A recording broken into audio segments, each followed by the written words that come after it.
also have native account abstraction, which means that they don't have EOAs.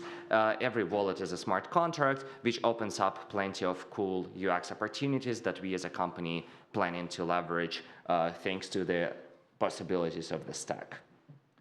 And final thing I want to mention before we dive into more technical stuff is the on-chain DNA. And the reason it's important because usually when you say free transactions for everyone, people start thinking about spam. And that's historically been a big problem in the space. I don't know if some of you remember Binance Smart Chain that was like super cheap, like the cheapest chain at the time, and it was like full of spam. It didn't have any or like hardly any meaningful activity, but it was like so much advertisements, so much spammers, and it was just impossible to use.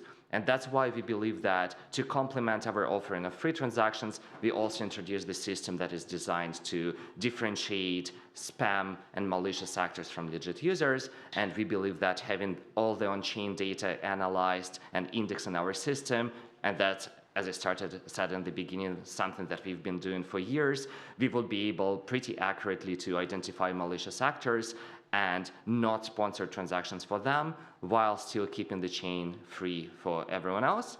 Having said that, of course, we are not planning to censor anyone. So even if our system does not like you for whatever reason, you can still transact. But in that case, you will just need to use the standard flow where you pay for your own gas. And then you can, of course, still permissionlessly execute any transaction. But supposedly, if you're a legit user and you're not trying to spam the network, you will benefit from actually truly free transactions out there.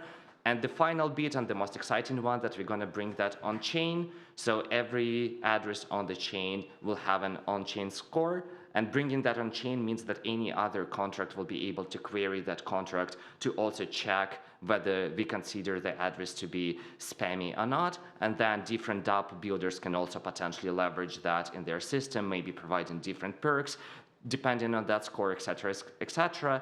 And of course, the longer term plan is to make the whole system pretty much open so that it's not us who decides how the rules of the system work, but it's rather an open source project that everyone can contribute to. And hopefully that will make the whole chain experience a better place because it will be reinforcing good users and sponsoring their transactions while making it quite expensive for spammers to use the chain. So this is how it all looks together, and I guess it gets quite technical at this point, so I'll just let Igor to talk about the technical things. You want to put your laptop in? You want to use your mic first? Wait, cool, yeah. Just so you avoid switching laptops, I'll first talk about, before we go into the technicalities of Zero Network, what we're doing. So this is going to be his demo. We'll do that later. But what we're offering here for hackers, a lot of you might not know, but under the hood, we have a REST API called the Zerion API that we built. So if any of you uses wallets like Rainbow Wallet, like Uniswap, even like you've connected your wallet to Wallet Connect before, all of the data that you see in Rainbow, so like the transaction history, the token prices, the kind of like P&L, if the wallet has it, is derived from our API. So under the hood, we have a B2B product, and we've never done this before. This data is expensive. If you've used any other data provider, you've seen how expensive it can be, and costs similar to AWS in like Web 2 world, but for Web 3 world. So what we're doing here is we're giving hackers up to $5,000 in free API credits, and most products that use our API, this is like an annual infrastructure cost for them. I'll give you a quick demo with like a local Python script on how this looks like in your terminal. But before I do that, just like simple details, it's accessible across most networks, most EVM networks, and Solana is coming soon, so we'll actually have Solana transactions and DeFi positions as well. Pretty much, as I'll show you in the schema in a second, you can just go to zerion.io/API after if you want to dive deeper into it yourself. But as you can see, we have very simple README documentation, and our schema pretty much is split into like wallets, where you can see like if you want to get a wallets portfolio, which is what we'll be doing for the demo. If this loads, it's quite easy for you to get any details you want from the portfolio, including like what's the changes over time, what kind of positions you have in your wallet, and split by multiple chains. So I'll not go too deep into the schema here. What I'll rather do is go right into the code. So I've just written a simple Python script using my dev key. And what I've done here is pretty much try to output, like within the terminal, a table that shows, the portfolio value, distribution by chain, and changes over time for our CEO's wallet, for Evgeny's wallet. Let me try to run this here, so I just show you how it works. Literally just calling the function again. And yeah, as you can see, like this is the latest value in his wallet. He doesn't have anything staked, locked, or borrowed, so he's not done any like other DeFi transactions, but he has like a total value of around $86,000 as of right now, split across multiple chains. So all this data can be useful for you if you want to build like a wallet app, if you want to build a social app, really if you want to build anything that has context of the user's on-chain data and transactions. And what I've done here, as you can see, is only the wallet's portfolio endpoint. Similar to this, if the possibilities for you guys can include, NFT collections. If you want to have like a nice UX that's like, listing people's NFTs by multiple chains, and similar to what you see in Zerion or MetaMask or any other wallets, you could do that as well. And finally, we actually have another endpoint that a lot of people don't know about, but that's really the swap aggregator. So this is, I'd say, like not too unique. A lot of people have swap aggregators, but what we do is we're an aggregator of aggregators. So if you look at 1inch or 0x, they call themselves as DEX aggregators, but we're almost like a meta aggregator because we aggregate them. So you can call up to like pretty much any DEX and meta DEX that we support within one call. So yeah, take a look. I'll be in my booth. That's the big booth with the red flashy sign, so it's hard to miss. And let me know if you have any questions later. I'll give it over to Igor for his part of the demo. Do you need USB-C? Okay. So I'll try to quickly explain how our paymaster works. How do we enable free transactions on our network? So this is the scheme, and currently the part that is responsible for sponsoring the transactions is off-chain. So for those who use our wallet, we just check if this user, like a legit user, and can we sponsor this transaction, and provide a special signature like back to our wallet. And in case the transaction is going to be sponsored, the transaction is sent like on chain as a special type of transaction, which is like ZK stack specific. And after that, the execution goes to the main smart contract on ZK stack chains, which is called bootloader. It calls our paymaster smart contract, which is checking if the signature from on-chain DNA service is valid. And if it is, it just pays fees for the user, and the execution of the transaction continues as a normal transaction. So I also wanted to do a quick overview of our docs page. So the most important thing, I guess, is like network information, where you can find everything, like all URLs, RPCs, chain ID, and everything that you need. There is also like short instructions on like how to deploy smart contract to Zero Network and what the difference is. Also, exit full screen mode. Also, we have breach.zero.network, which allows you to breach Ethereum from Sepolia testnet, as Zero is currently L2 rollup for Sepolia testnet. You will need that, like builders will need that, because in order to deploy smart contracts, you will still need to have Ether. And explorer.zero.network is like simple explorer provided by ZK Stack as well. And also, very important part for interacting with Zero Network is that we've recently added developer testnet mode in our wallet. You will have to enable that to make experience better for interactions on Zero Network. And let me show you example of how it works. So I'm using like completely new wallet without anything. I've checked, I've chosen the zero testnet in chain selector. I've switched to testnet mode. Now I just gonna connect the wallet. Yes, it's connected. And I like the simple like example that we have is just like minting several ERC20 tokens. And you can see that network fee is free because our wallet is eligible for this free transaction. We just send it. Yeah, that's it. So here we show that it's a mint transaction, that we've received 1,000 docs tokens, and in in like several seconds it should appear in portfolio. Yeah, so it's here. Yeah. Do we want to show anything else? Okay. Do you need a laptop for that? I'm just going to complete the slides. See this? Yeah, stick. Yeah, so I guess like now some of you must be asking, this is cool, but like what can I do with this? You know, why gasless or why API? How does it all fit together?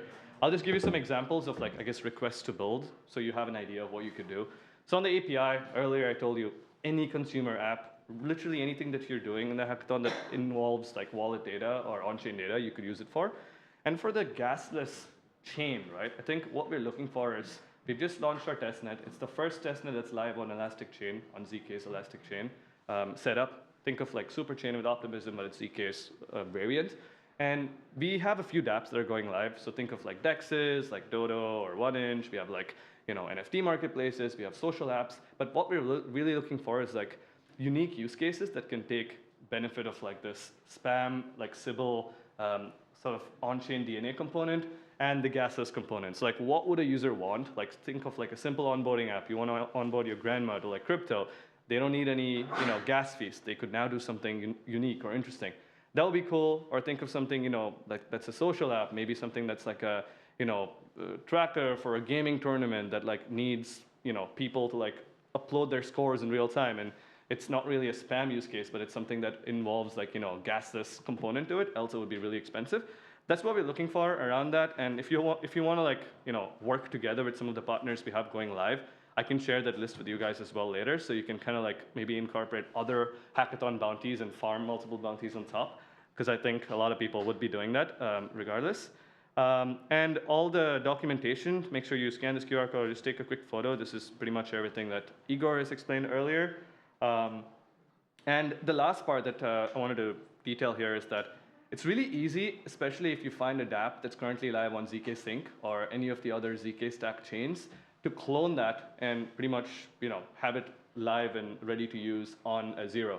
So that's something to save you some time. Instead of building a dApp from scratch, you can also just look at what exists out there. Maybe you can do something to improve it a little bit and make it a novel use case.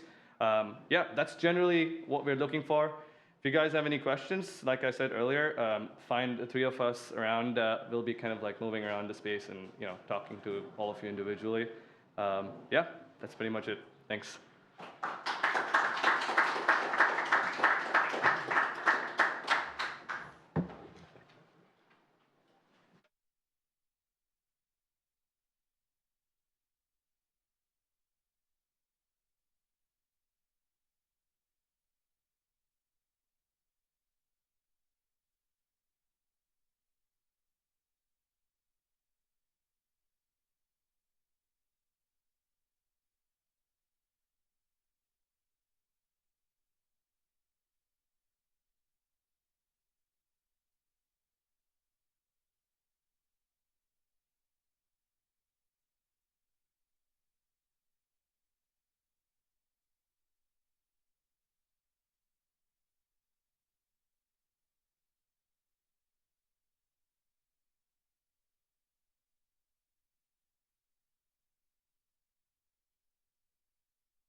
Good to go? Yep. Cool. Hello, everybody. Thank you so much for coming. Appreciate you guys. I hope you guys are enjoying the week or the week. Get ready for the weekend. My name is Kevin Jones. I'm a DevRel engineer working for Edge and Node. So I work on the Graph protocol. I'm also in the Build Guild. I support Scaffold ETH. We're going to be talking about specifically the graph and how you can build a subgraph. And we're going to talk a little bit about how you can query it and some of the tools and developer tools available to you. Again, my name is Kevin. First, we're going to cover like what and why the graph exists today, and then we're going to look at actual like configuration files, how they look on the graph, what the architecture looks like, and we're going to try to do a demo too. So first of all, like why do we need data indexing? This is kind of a common thing. People don't really quite understand the purpose of something like the graph. So if we think about like Ethereum transactions, we have users that are making transactions to specific functions.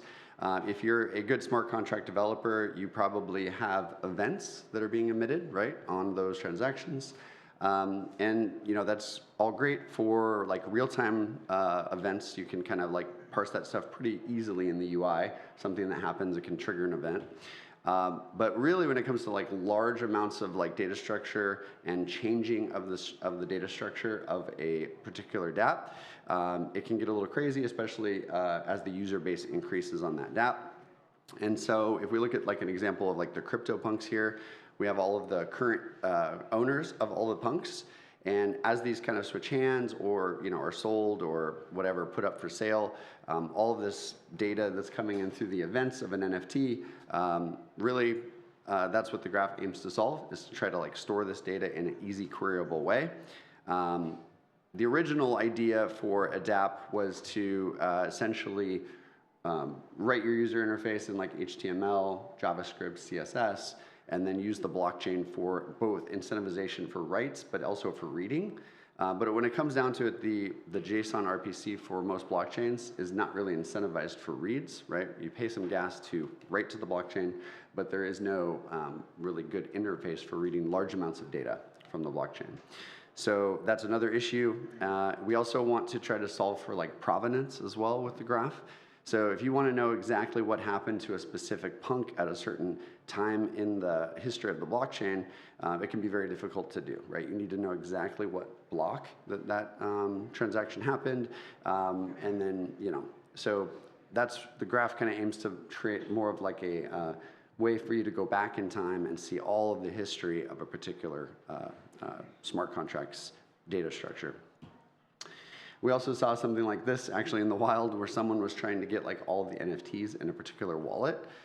And so if we, if you're like trying to, in this case, they said, okay, well, how many NFTs do they have? And then they went through and looped and created this kind of like large object and then like pushed those results. And then this is great if you only have like 10 NFTs or something in your wallet, but if you have hundreds, I mean, I have at least 200 NFTs in my wallet from like different events I've gone to and whatever. This could easily cause your application to have a really, really slow response time. So this is where the graph comes in. And by the way, I'm just trying to go quickly through these slides so we can get to the demo. But I'm going to be here to answer questions if you have them. So there's over 200 indexers on the network today. There's over 90,000 delegators. It's probably actually more than that are actually delegating stake to the network. There's actually this is also higher, over 600 curators that are actually signaling for subgraphs. And there's over 6,000 subgraphs. So these are subgraphs or APIs that are deployed to the decentralized network that are providing blockchain data in a decentralized way. And we serve anywhere between 1 and 2 billion queries per day in certain scenarios. And so the idea is like the blockchains that we support are kind of a sea of mess of transactions, and there's a lot of data there that can really be utilized. And so the main purpose of a subgraph is to create these like individual APIs that we call subgraphs, right? These little buckets of data. And so another really powerful thing about the graph is we utilize GraphQL. And as you saw that previous example that someone was doing some like JavaScript looping to create this array, you can really simplify any kind of query to the data structure by just making a simple GraphQL query. And so in this case, we're querying all the NFTs by owner for a specific address, and we are actually just getting all of that data and the previous owners of all the NFTs as well in just one single query using GraphQL. And so that's one of the huge powers of the graph. So this is what we actually aim to do, is to replace the read layer for a blockchain, right? So you're still using the blockchain for writes, you're still paying your gas, doing all that good stuff, but as the event data comes off, we have the graph sitting at an indexing layer for indexing. There's 3 main config files to a subgraph. It's the manifest, which is kind of like the YAML, the high-level configuration. There's the schema, which if you've ever worked with GraphQL, you'll be familiar with the schema.graphql file, but this is like how you want to actually store the data inside of the database. And then there's the handler, which basically processes all the data, right? This is how we actually go through the data, listen for the events, and then put it into the database. And this is all written in assembly script, which is a subset of TypeScript. So you get the type safety, but it's not quite as powerful as TypeScript because you can't do some like imports and stuff. But for the most part, it's compiles down into WASM. That's where it differentiates a little bit from TypeScript. And it allows you to do some really cool, interesting data processing of the data as it comes off of the chain. So it looks kind of like something like this. Consumers can make a request through the network, right, by making a GraphQL query. The graph node, which is a Rust implementation of how the indexing works, so it handles all of the data processing and the query layer, will go back to the Postgres database that the indexers run, and we'll do a SQL query. And it will also optimize that query for performance, and then it will send the response as GraphQL. So the graph kind of sits, again, as this like middleware. And then we look at something like this. This is just a simplified version of what I just showed you, or a more expanded version, where you have your dApp. You still are doing your transactions to the blockchain, to your smart contracts. Your smart contract emits events. The graph node processes those using the WASM module, stores those into Postgres, and then just exposes those with GraphQL, right? Really straightforward. Okay, so one of the coolest things that we've done lately that I think is really awesome is we've added a extension into Scaffold ETH. Who here has used Scaffold ETH before? Anyone? All right, I love that.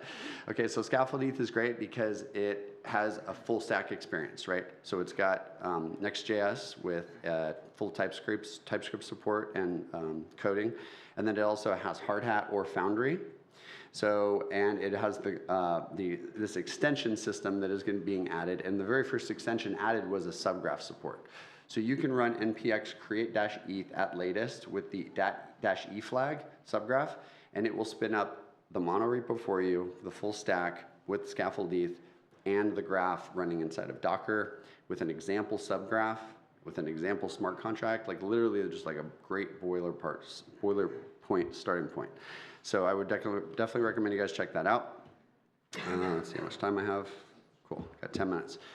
We also have a Telegram chat for support. We are also in the Discord. So if you can't find us at the booth for some reason because it's late, you can join this Telegram chat. I would say this is probably the best way to get a hold of us, but we also have Discord. We're there to support you, but you can also stop by the booth, okay? Okay, let's do a demo. So I'm going to try to actually do 2 demos. I don't know if it's going to happen, but we're gonna try it. The first one I want to do is I actually want to run the subgraph package and show you how quickly you can set it up. So we can do npx create-eth at latest -e subgraph, right? That's exactly what I showed you earlier. That's going to basically run this script that says, hey, what do you want to name your project? If you haven't installed the package, you need to install it. So let's just call it, we'll just call it demo. It's going to ask you what chain you want to use. You can use Hardhat or Foundry. So we're going to let's use Hardhat. Do you want to install the packages? Yes. So then this is going to basically scaffold out a full stack dApp for you with Next.js. In this case, I chose Hardhat. If you chose Foundry, it would have Foundry. It's going to create an empty Git project. It's also going to use the subgraph extension. So there's going to be an additional repo for the subgraph. And inside of there is a full working subgraph. So we'll give that 1 second. While that's doing that, I want to show off the graph, what we have in the graph.com. So there's 2 main areas that you'll probably spend most of your time. The first part is the Explorer, where we have all of the existing subgraphs. So there is a bounty for the best use of an existing subgraph, and then there's a bounty for the best new subgraph. So if you want to use an existing subgraph in your app, that's great. You can come here, search for it. Like let's say you want Uniswap, well, it's right here at the top.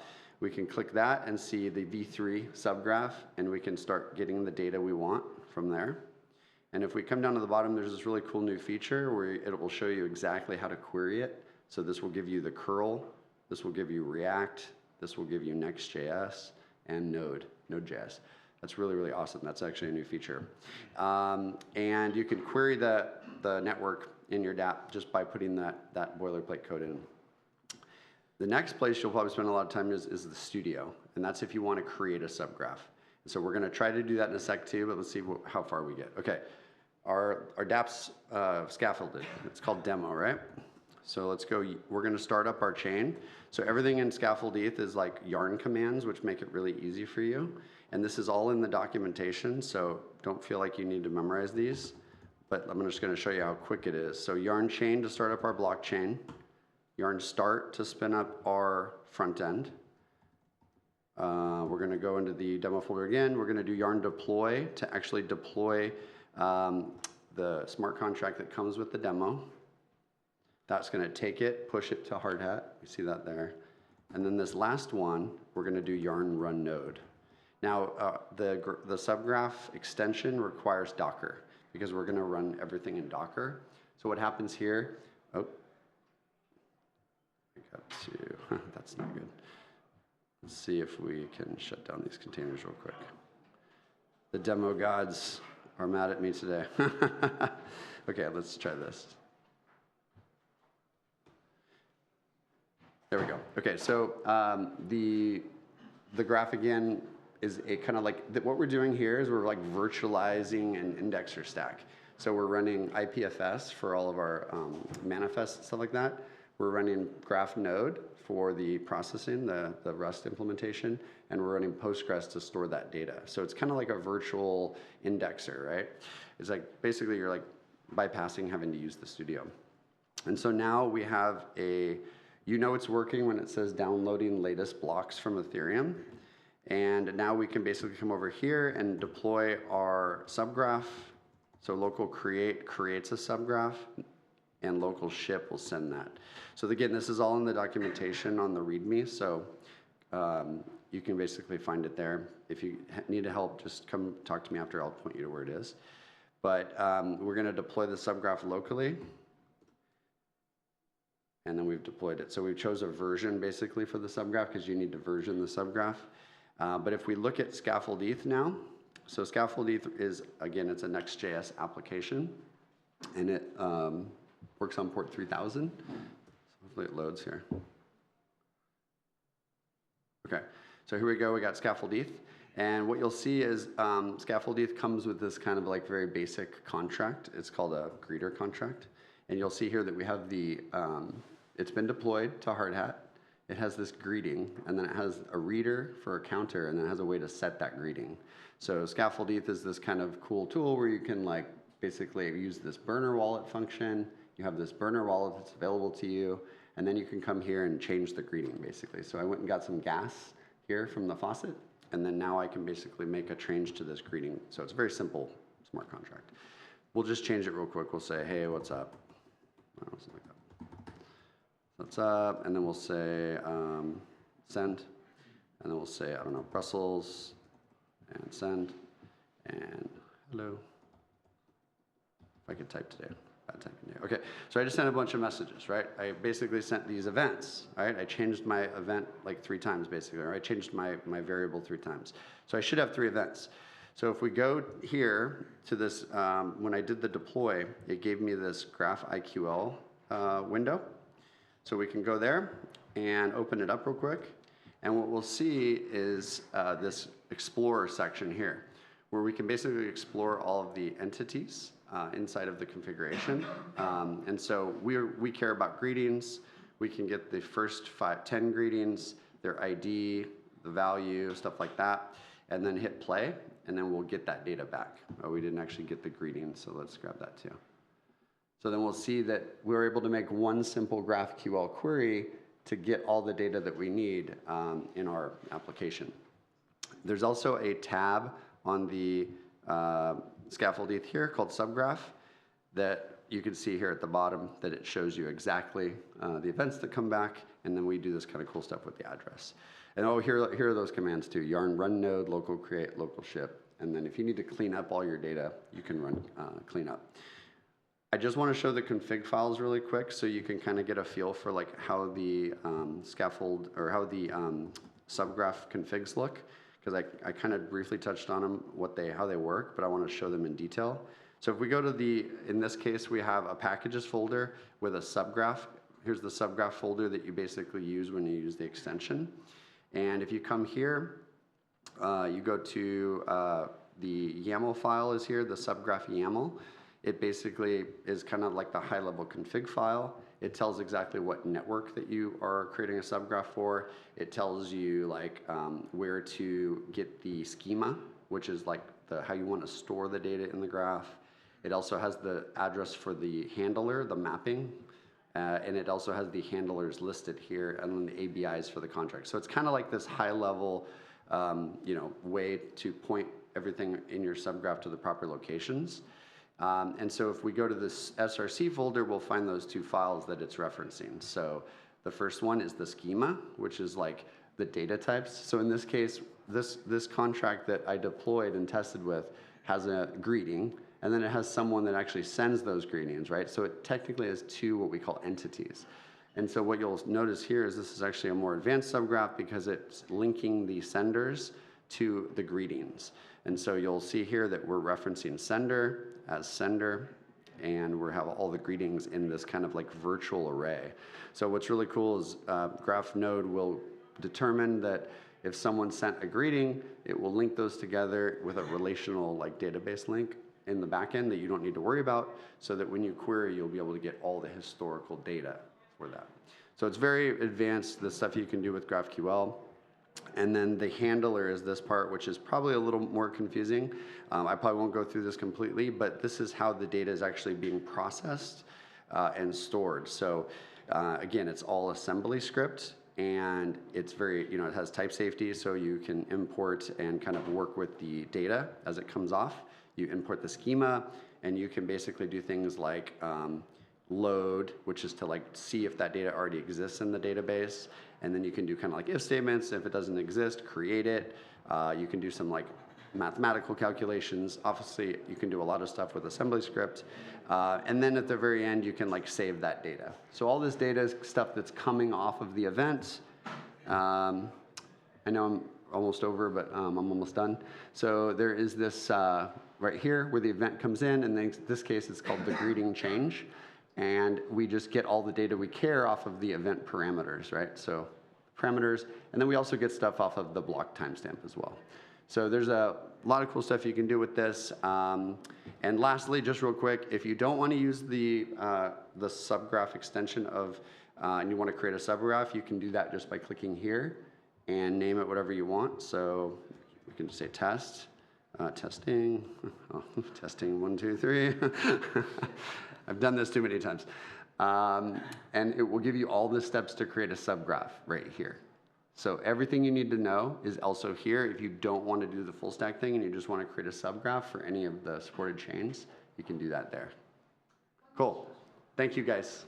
Yeah, I'll stop, please. Oh, yeah, no worries. Thanks. Yeah.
Should I start or should someone come in?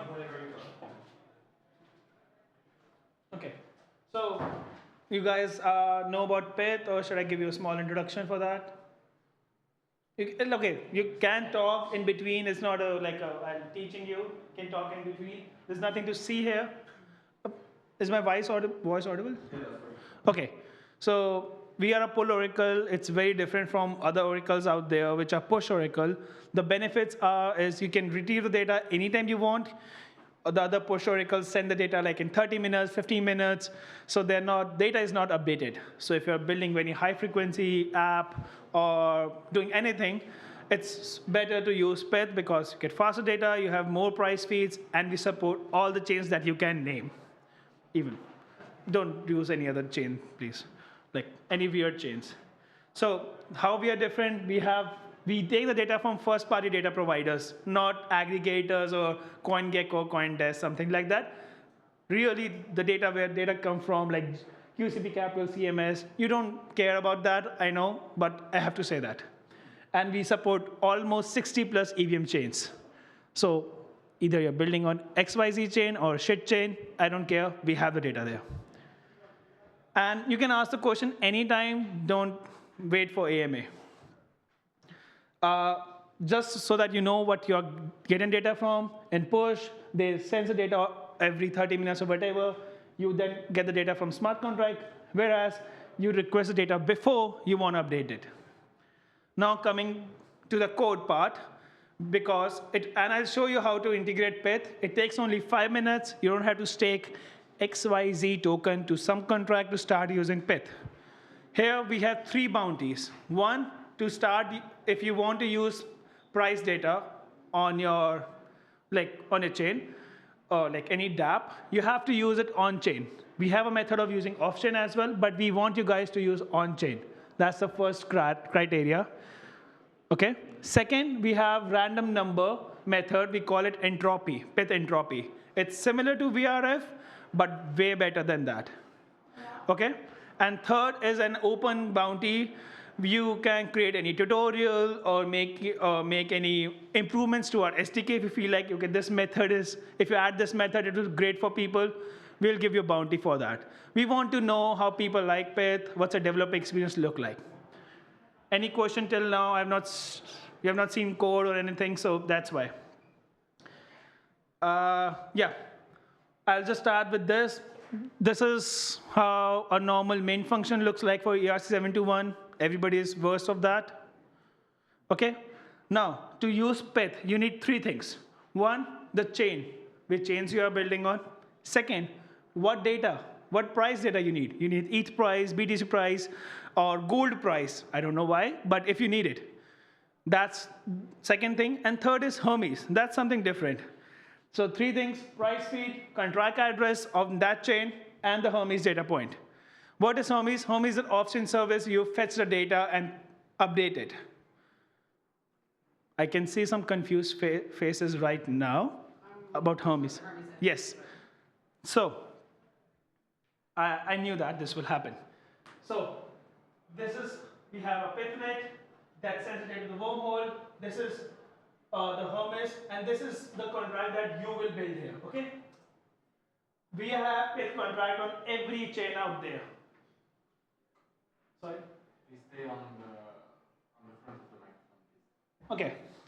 So this is the contract you build. We have Pith deployed on every chain out there.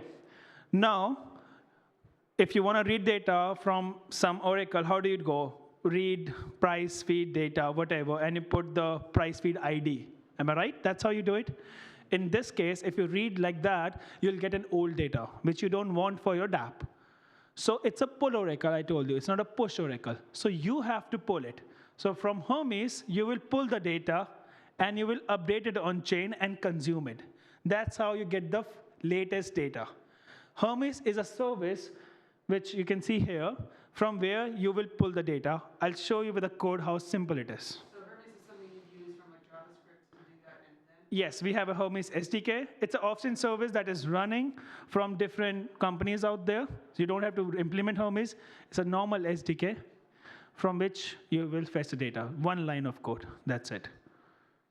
Now with the code, I'll show you how to do that. So we have, if you go to like Pith workshop, I have not opened it, sorry.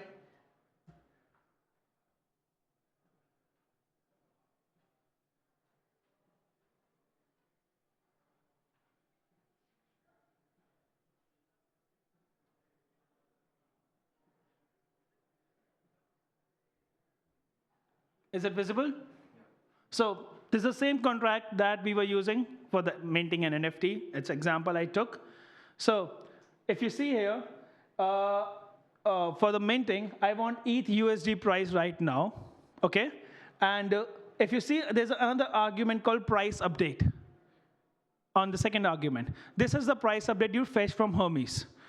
So we have a Hermes Swagger file which is linked, which looks like this. Just for testing, you can use this and run it, or like in your dApp also, you just tell which price feed I want, and you will fetch an update data.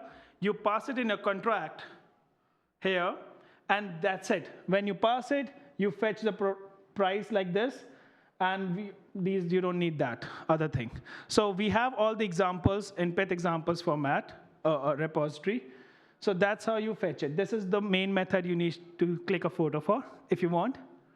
Yeah. So why is that an array? Is that because?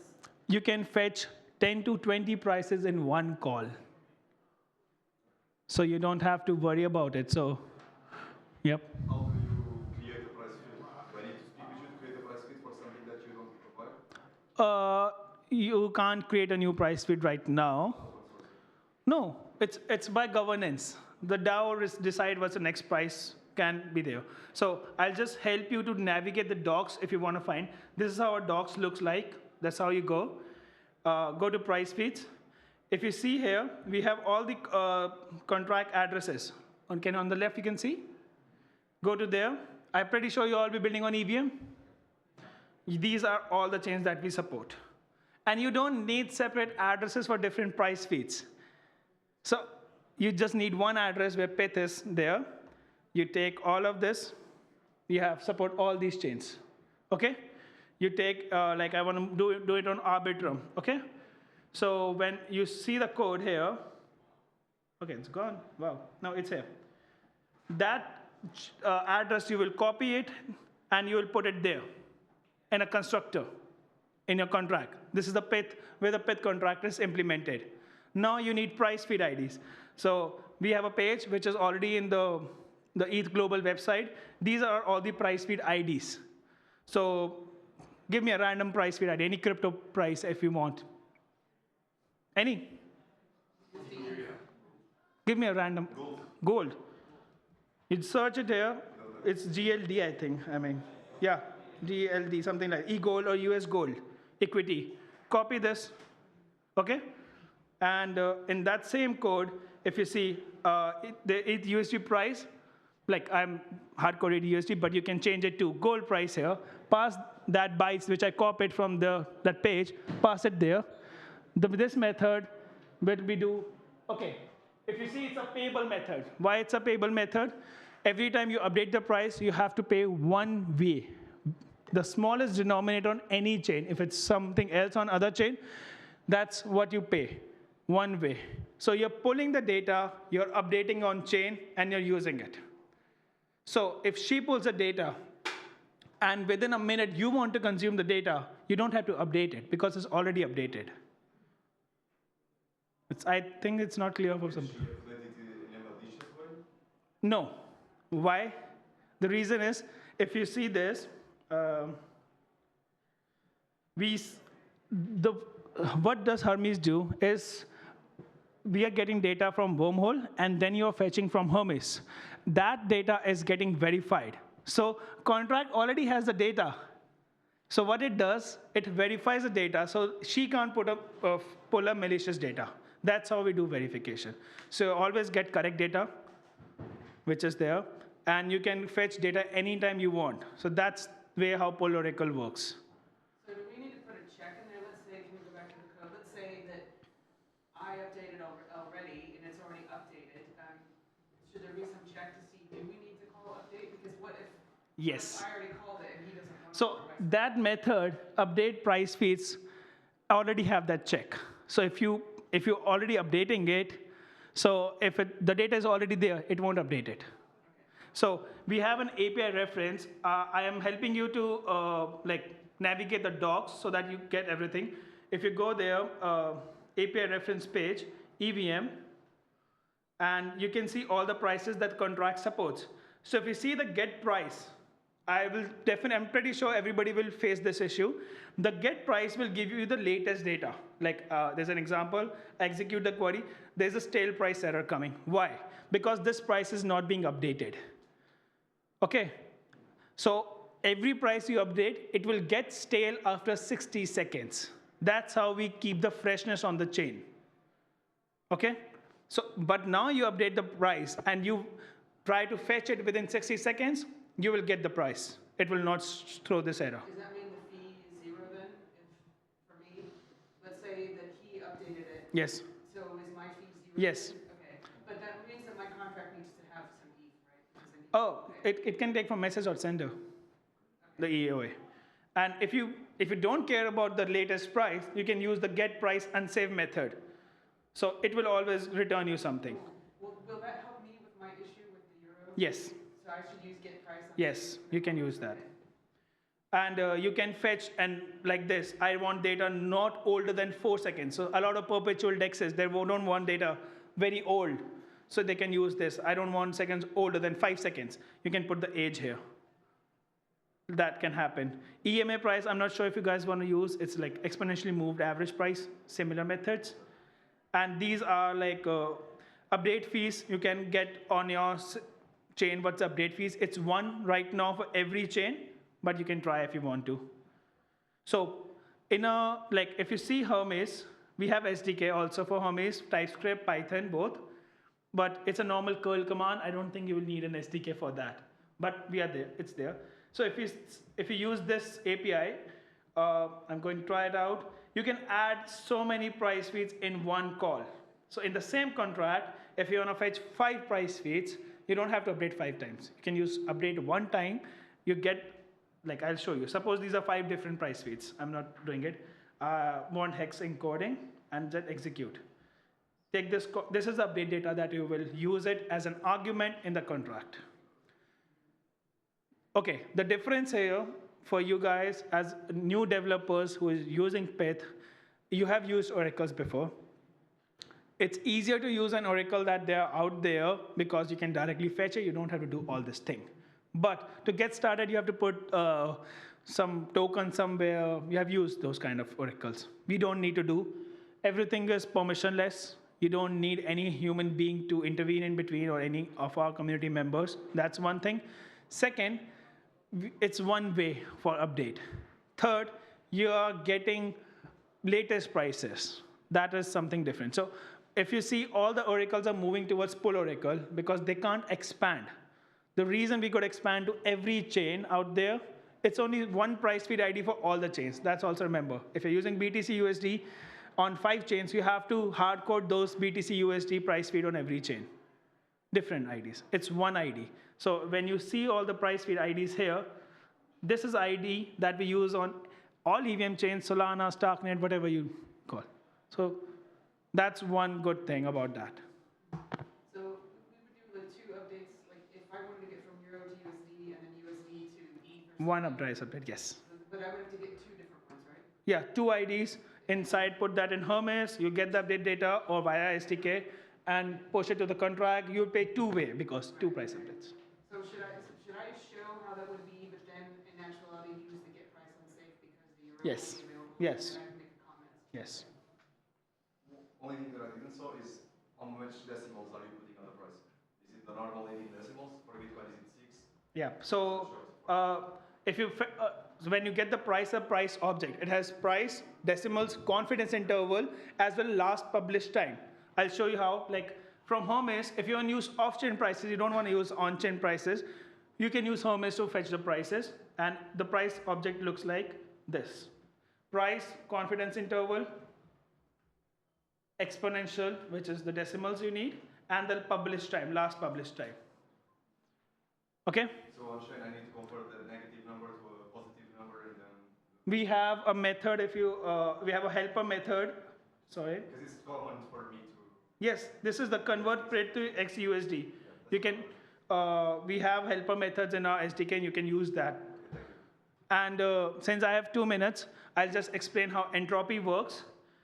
This is the second bounty we have for random number. It's quite different from any random number that you have used there.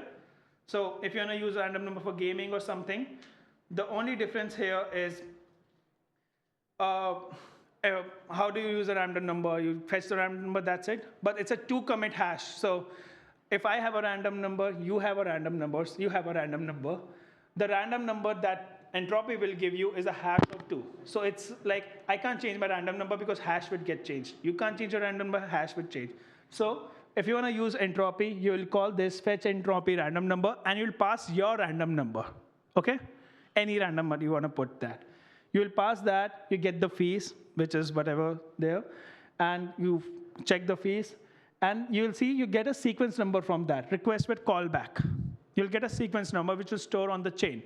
After that, there's an entropy callback which will be done by the Pyth decentralized service, which generates that random number from your, and it will do a callback, entropy callback, and with a random number, which you can consume. That's how entropy works. That's the only fees you have to pay. You don't have to link some tokens or something like that. That's another entropy. This is more safer because you can see how random numbers are generated. It's a 2-commit. It's based on you. If you don't change your random number, you will get the actual random number. I have to pack a lot of things in 20 minutes. That's why I have to rush it. I will be available just outside of this for any AMA. I know for me also as a developer, I took a lot of time to explain how things are happening, and I'm happy to help on this. Okay? If we have trouble, we can come see you. Yes. And I'll be putting some links on the ETHGlobal website, my personal Telegram. If you cannot see me here, you can ping me there.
So we're going to get started. So we're INCO, what we call the Universal Confidential Computing Network. Today, all the layer 1 and layer 2s have one thing in common, is that they're all transparent. Now, we believe that in order to get mass adoption, we actually need a minimum of confidentiality. So just a couple examples. When you use crypto today as your bank account, everyone knows exactly how much money you have, especially when you use for payroll. All the employees within the company also knows how much they're making. And this is a known bad practice we have already in Web 2. Second, enterprises and institutions are still having a hard time entering this space. They have compliance reasons. They also have trade secrets. It just doesn't make sense for them to build on top of a transparent database. And lastly, there are just a lot of use cases that wouldn't make sense without any hidden information. So think of the card games, private voting, or blind auctions. A lot of folks today focus on solving the throughput problem or the cost problem of blockchains. We believe that there's a lot of new use cases that can be unlocked with just confidentiality alone. So this is what we call the public and private blockchain use cases. And to do this, we leverage a cryptography called fully homomorphic encryption. So maybe by show of hand, who has heard of this term or knows what this is? Okay, about half of the people here. So it's very different from ZK. What FHE does is one thing, and one thing really well, which is computation on top of encrypted data. So imagine if you were to encrypt some integers, you can still add, divide, multiply on top of it without having to decrypt. So this is really the magic of FHE. For folks who are non-technical, in case you're non-technical, imagine you can encrypt this cat picture. You can still modify each pixels by adding, dividing, multiplying, and by the time you decrypt, now you have a filter, right? So this is almost sounds like magic. It's really a cryptography that allows you to compute on top of hidden data. Now, why is this interesting in the crypto space? So, typical legacy privacy solutions that we think about, in crypto is typically ZK. What makes FHE really stand out is the composability aspect. So why does composability matter in crypto? Blockchains are multiplayer systems. If you want to build DeFi or gaming, you need to be able to interact with each other's private state. And so with FHE, you can store the encrypted data on-chain, but you can directly compute on top of it. So the blockchain itself is the shared private layer. What happens with ZK is oftentimes you have to store these private data off-chain. And so if everyone's storing their private data off-chain, there's no composability, unless you have a centralized prover that can coordinate the states. So when you apply FHE into an EVM called FHEVM, it's very straightforward. So you have your typical solidity. All you have is an encrypted type called EUINT. So in the first line of code here, just an example, this is a ERC20. You have a mapping of address to EUINT, so you can have a hidden balance. And when you do an ERC20 transfer, what you do is you add an encrypted amount to someone's encrypted balance. So it's very straightforward. You do a TFHE.add and TFHE.sub. It just reads and writes like Solidity. And then lastly, we also offer on-chain randomness that are quite useful for card games, any hidden information games.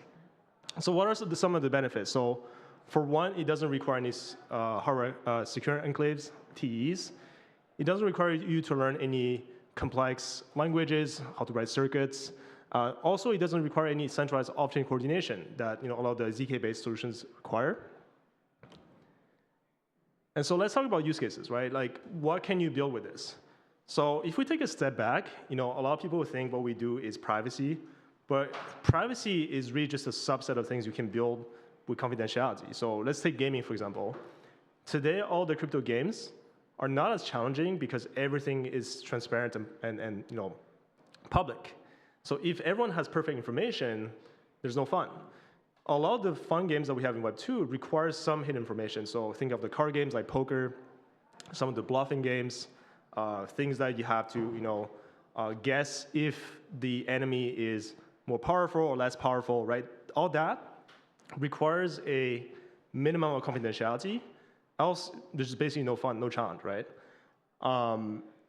Second, in terms of DeFi, there are just a lot of new primitives that you can think of. So you can build dark pools, blind auctions, private AMMs. You can even think of novel primitives around under collateralized lending, just because you can hide certain information. On the enterprise, I mentioned payroll earlier. So payroll is a very obvious thing you could build. You can just hide the amount that you pay your employees in a very simple manner. You can also do private cap tables, treasury, or even predictions, right? So imagine if we all submit the hidden price of Bitcoin, we can still calculate the average price without having to decrypt using FHE. So last year, we actually built a fully on-chain mafia game using Inco. So in this game, you could be a doctor, a killer, a detective. It's a bluffing game. And it's very simple. You generate the role on-chain. And so the role here within the struct is just an EUINT 8. So very straightforward, right? So if you're 0, you could be the killer. If you're 1, you could be the doctor. If you're 2, you could be the detective. We also bring confidentiality to existing blockchains. So this is where, if you want to build, let's say, a poker game on Base, what you could do is you can build the game logic on Base where you can raise, you can fold, you can call. Just use Inco as the layer to generate and hide the cards. So the idea is this: we want to meet builders, halfway. Like, what if you want to build on existing chains that has existing liquidity or user base? You don't have to build on Inco. This is where you can use Inco for specific features. Another example is, imagine if you were to build some kind of RPG game on Ethereum. What if you just handle the battle mechanics on Inco? So you can trigger the battle on Ethereum. You can have all the player stats that are hidden, right? Your attack power, defense, speed. All these stats could be hidden to add additional fun. And then using the on-chain randomness, you can also use that as a multipliers, right? So this is actually just a really good example of how you can re-transform a game by adding layers of complexity that just does not exist today in crypto. This is particularly an interesting use case that's also quite novel. So today, when we think of DIDs, they're basically soulbound tokens. So on the right side, you can see, typically what you do is you KYC with someone like Binance. They would, take a look at your identity and then issue you a soulbound token that says, are you over 18? Are you based in Europe? Is your credit score over 700? It's quite inconvenient because this is static. Like, what if this information changes over time? Also, everything is public. What if you don't want to reveal everything? So this is a concept that we came up with called dynamic DID. The idea is, what if you can store someone's credit score in an encrypted manner directly on chain, or someone's age, right? Your age could just be your date of birth converted into timestamp, but encrypted. So you store this on chain, and then you can expose specific functions, view functions, for query insights. So just quickly, the way this looks is very straightforward. What you do with FHE is not only operations, you can also do comparisons. So imagine if you were to do a comparison of the hidden credit score with 700. What you get in return is encrypted Boolean that you can decrypt. And so basically, you can reveal insights without revealing the actual information. So now back to this, right? Imagine if you have specific information stored on chain, just specific queries, right? View functions that maybe for Casino Dab, I just want you to know I'm over 18. I don't want you to know that, what my credit score is, right? So it's almost like selectively revealing information that makes sense. And so if you think about this, this is actually the Web 2 experience that we already have today with Google Auth. If you're using Google Auth and you connect to, let's say, an application, you can give them access to your calendar, maybe your contact, but maybe now your Google Drive, right? So this is an interesting, I would say, use case as well, where over time you could update someone's credit score that can change over time, and then the insight can change in a dynamic manner, right? So just as an example, imagine you have, let's say, a money market on Polygon, and you just want to whitelist users who have a good credit score. So what you could do is you could ping this DID layer that returns you the specific insights, and then you can whitelist the user. So we are compatible with existing Ethereum tooling. This is why folks have been having a lot easier time getting started. Just use Solidity, MetaMask, Hard Hat Remix, things that you're already familiar with.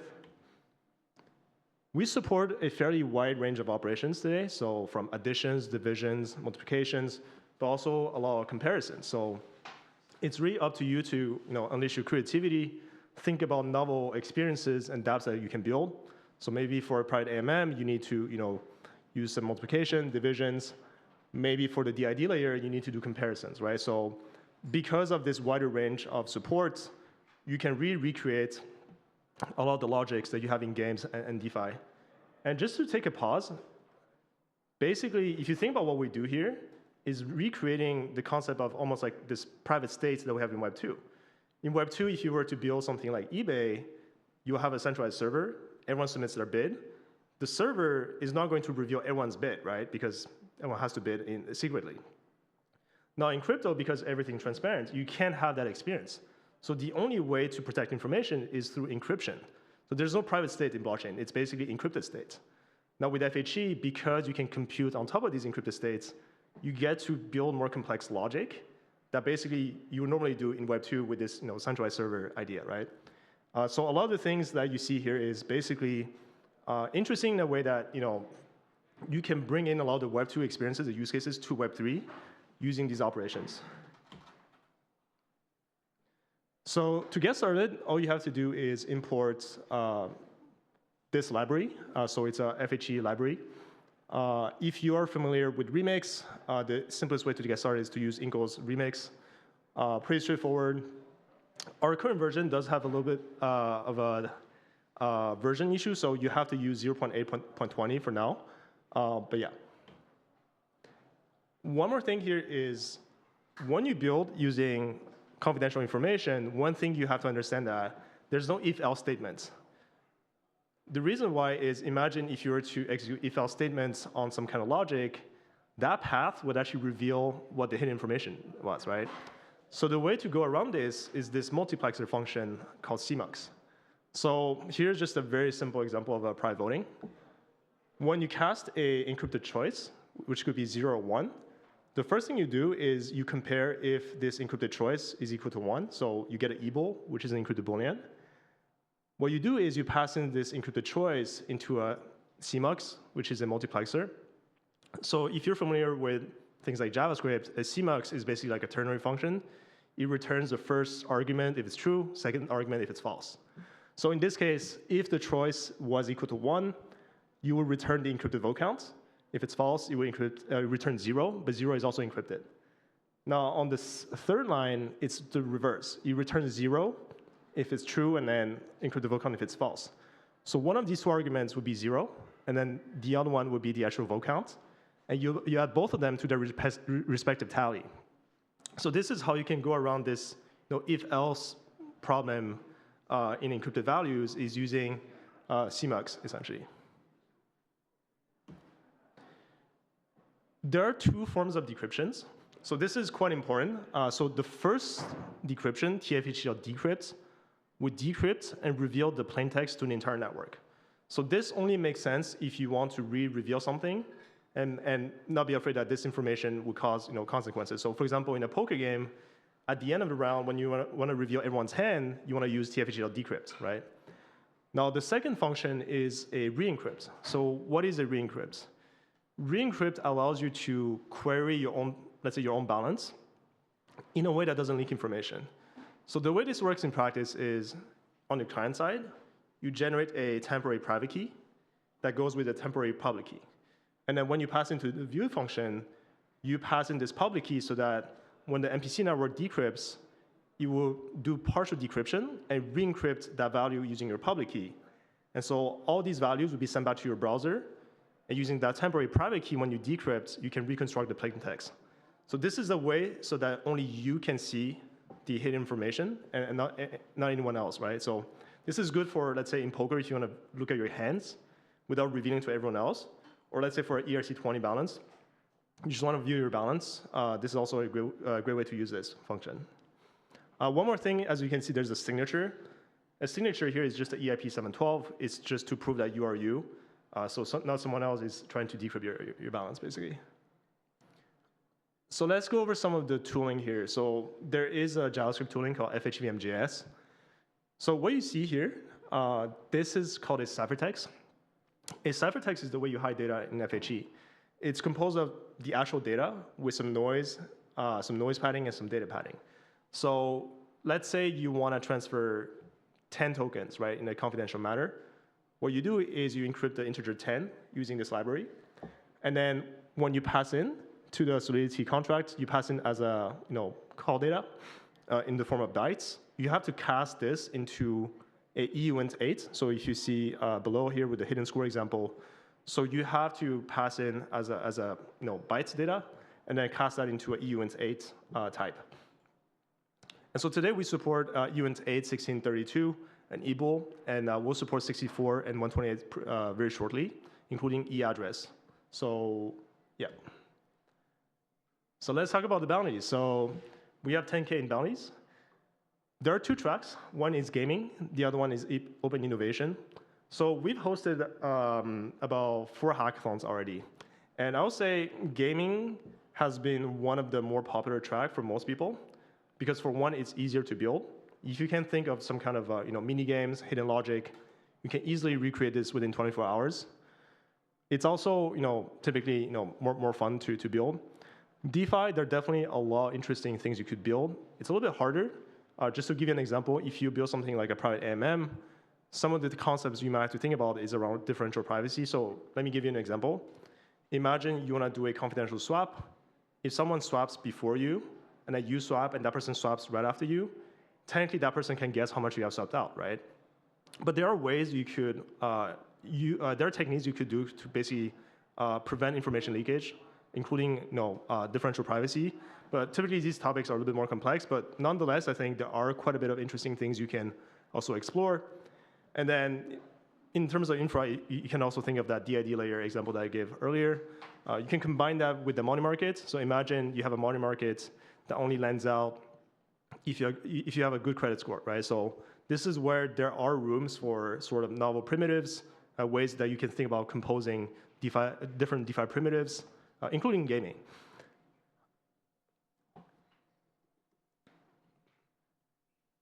And then we also have a list of ideas here on this Notion page. So yeah, if you are short of ideas, feel free to check out this page.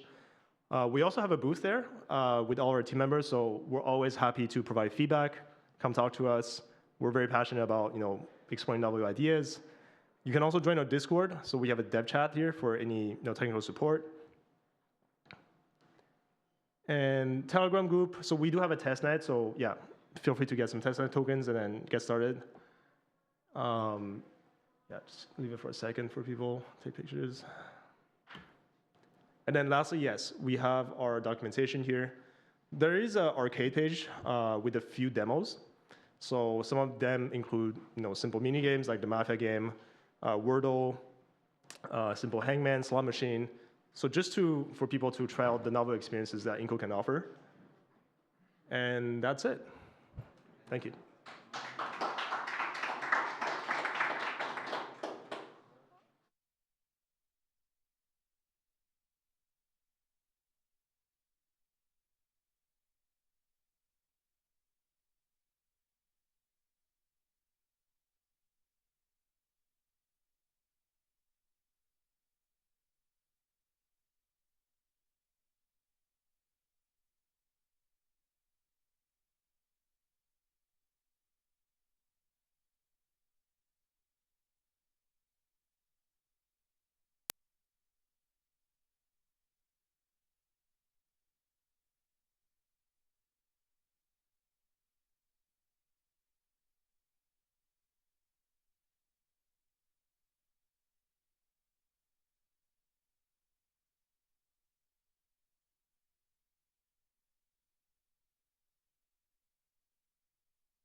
We got one.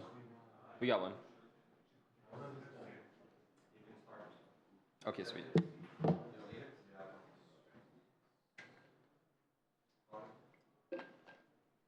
Okay. Sweet. So, hey everyone. I am Greg Skrill.eth with ENS Labs, and today we're going to be talking about ENS identity in your apps.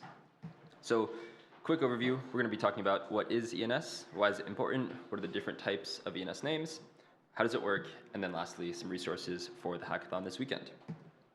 So first of all, what is ENS? In a single sentence, it's a decentralized permissionless naming protocol that lives on Ethereum and scales to the entire internet. The really high-level overview is that we turn complex hex addresses into human-readable names. So you might be familiar with DNS, which turns IP addresses into normal web domains, like this number to google.com. The problem in crypto is even worse, and so we're turning these long hex addresses into simple, readable names like nick.eth. The goal is that anywhere you read or write an address, you should be able to use an ENS name. And so this is in the context of reading on the left-hand side. you can see Etherscan, a live ledger, seeing that Luke.eth sent something to me, gregscroll.eth, which is clearly a lot more clear than me, gregscroll.eth, sending something to OX554F, and so on. And then in the writing context, this is MetaMask, me sending Ether to gregscroll.eth instead of having to copy and paste an address. Really just, again, human-readable names. And this works in two different ways. So there is forward resolution, which is going from a name to an address. So for example, what you saw in MetaMask of typing in nick.eth and getting this long address. And then there's also reverse resolution, which is I, as the owner of, say, OXB8 in this case, I claim that I want to be known across different apps as nick.eth. And that means when I sign into different apps, it can kind of recognize me as that, and it becomes this portable Web3 identity. And this is what really takes ENS just from a simple Web3 username to really a Web3 profile and, again, a portable identity. So all of these are different dApps, not built by ENS, but that recognize my name as part of my identity because, again, it is a portable Web3 identity. And just to really hone in on the idea of a profile versus a name, most people think it's just name.eth and then some ETH address for mainnet Ethereum and call it a day. But really, it's important to highlight that there's a lot of other metadata attached to a name as well. You know, I have a description, a location, and an address for different types of chains as well. So it's just important to realize that it's really an ENS profile, even though we call it an ENS name very often. Another representation of this is just when I sign into different apps across Web3, a lot of them will recognize me as my ENS name. Again, it is this portable Web3 identity. So this is Snapshot and Matcha. Again, two apps not built by ENS.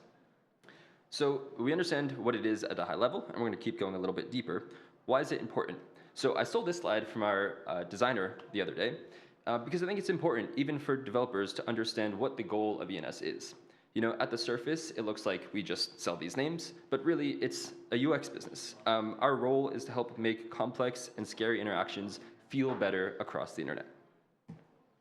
This is Ethereum right here, you know, the Ethereum logo that we all know and love, and the ENS logo is literally meant to be a wrapper around Ethereum. It is to improve the UX of Ethereum and the greater crypto ecosystem. So now into some misconceptions. There are a lot of different types of ENS names, and most people think it's just .eth, but that is not true. There is one ENS native TLD, and that is .eth, which has been most of what I've been saying so far, but you can also use almost any DNS TLD in ENS as well. So a .com domain, .xyz domain, and so on. These all work as ENS names. But there are some differences. So .eth is really the top dog in decentralization for on-chain domains. It lives on mainnet Ethereum, it is fully decentralized, controlled by ENS DAO, and there is an annual fee to make sure that the namespace stays healthy. Whereas on the DNS side, a lot of these things are not true. It's not entirely decentralized, it doesn't live on Ethereum necessarily, and there's no protocol fee.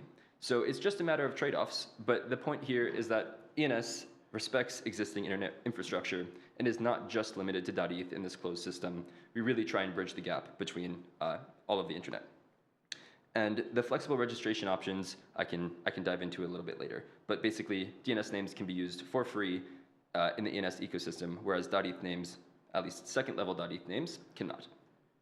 So both of these type of names can be used in a number of different ways, namely subdomains and issuing something like sub.name.eth under just name.eth. And these names can be off-chain, which includes on layer 2s. So this will get into more how it works. But again, in these off-chain or layer 2 names, it's just a flexible way of issuing names that, again, have no protocol fee, gives developers infinite flexibility into how they want to issue these different names, and again, issue basically identity to their users across their apps. And it is powered by CCIP read or EIP 3668, which I have another slide on in a bit. Just to give you some context of really who uses this or where you may have seen it in the wild so far, it's used by Coinbase, Uniswap, POAP, and a lot more, to a total of 5 million plus names. And so it's getting well adopted and just increasing over time. So now, how does ENS work? This is the more dense part. So the ENS registry is just a smart contract on Ethereum. And at a very simplified level, it stores names side-by-side resolvers. So you see here is my name, and my resolver is OX4976, so on. This is a smart contract that tells different applications how to resolve my name, how to resolve different data associated with my ENS profile. cb.id here, this is the Coinbase example, and they use their own resolver. And again, teamnick.eth, which has its own resolver as well. Multiple names can use the same resolver, and most do use the same resolver, but the resolver spec is an open standard that anybody can build their own, and it's how you do a lot of this flexible, interesting stuff with ENS subnames. So diving into each one of these and really what it looks like. First, we have the resolver that I use for gregscroll.eth. This is the public resolver, which is just what we call the default resolver. And basically, in that, you can store an object of addresses and an object of text records, among other things. And again, I just want to highlight, this is a simplification of it. It's not actually storing like the string ETH side by side in address, but good enough for demonstration purposes. And so this means I can store the address for any blockchain in my ENS name, which a lot of people think is just for Ethereum. And so that's not true. You can see here, I store an ETH address, a base address, and a Bitcoin address. And the base versus ETH address is important to note because account abstraction doesn't guarantee that you have the same address on every chain. And so ENS is flexible enough to allow you to set a specific address per chain that you want to use when resolving your name. And text records are a similar thinking of just an arbitrary data store for key value pairs. So there's an avatar text record, there's a description text record. These are kind of standard and shown across many apps. But also you can put ABC as a key and XYZ as a value, and you can use that as a developer to do any sort of interesting thing that you'd like. Now getting into off-chain resolvers. So off-chain resolvers are interesting because when you go to resolve something for a name, so if I go to resolve an ETH address for cb.id, or the stars to indicate any subdomain under cb.id, from the smart contract perspective, you actually get an error. And this error is CCIP read. And then the star is wildcard resolution. So I'll explain both of these steps. Basically, wildcard resolution is an ENS spec that defines how to find the resolver for a subdomain that might not exist on-chain. So for example, you can go into the Coinbase Wallet app today and register name.cb.id. And when I say register, that's just like adding a record in Coinbase's database, but it becomes instantly accessible across all of Web3. So you can use this in MetaMask as soon as it's created in Coinbase Wallet, even though it's not on-chain. And the way this works is MetaMask would look for the resolver of name.cb.id. That wouldn't exist, and then it looks for the resolver of cb.id, and that does exist on-chain. Then it would resolve name.cb.id through the resolver of cb.id, and this is wildcard resolution, the ability to resolve subdomains under a parent name. And then CCIP read is the ability to fetch off-chain data securely from a smart contract. And so basically, once it finds the resolver of cb.id in that recursive process, it will reach out to the gateway URL that Coinbase has specified, which is basically just an API, and it will return a response, and then the client, so MetaMask in this case, will verify that response and return the answer, which is an ETH address or a Bitcoin address or anything like that. So these two things in combination make it possible to issue free names to any user on ENS. And this is a lot of the integrations we're seeing these days because it really allows developers the ultimate flexibility to issue names for free to all their users. And then lastly, let's take a look at the layer 2 example. So there's a name teamnick.eth, and then there are subdomains under that. The subdomains don't exist on mainnet Ethereum, and so when MetaMask goes to resolve something, so let's use name.teamnick.eth as an example, it won't exist, and it will find the resolver of teamnick.eth and end up at the same error. Because these layer 2 resolvers are powered by something called the EVM gateway, and that's a library that we used, or that we built, that allows you to verify layer 2 state from a layer 1 smart contract. And so what's actually happening here is that they both use CCIP read, so they both revert with that off-chain lookup. And the difference between cb.id and teamnick.eth is that cb.id reads from an off-chain database, or really any off-chain data source, and then it has a signature verification, or really any arbitrary verification in the resolver smart contract. Whereas the EVM gateway allows you to minimize the trust required in this process. So instead of reading from a database, it reads from a layer 2 RPC, and then the state of that layer 2 is verified on the layer 1 contract to make trustless layer 2 subdomains. And so these are kind of two different approaches that teams are taking nowadays. And EVM Gateway is a newer one that I think we'd like to push. So that is two kind of like in-depth approaches to building ENS subnames and different types of names. This is a link to a Notion doc that has resources and links and contact info and code snippets and all that stuff.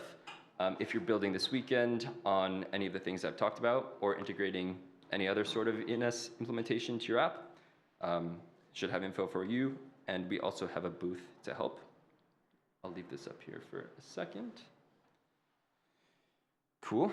And then if you're using those resources, we have 10K in prizes for the best ENS integrations. So this is for nothing specific. There's not any super specific track. It's just generic best use cases of ENS. And this is because we think of ENS as base layer infrastructure. You know, if you're building a really good application that has a need for usernames, which most do, implement ENS in a really creative and a natural way, and that is eligible for a prize. Or if you're really interested in building ENS-specific infrastructure, like maybe certain gateway tooling or certain smart contracts, then that alone can qualify as well.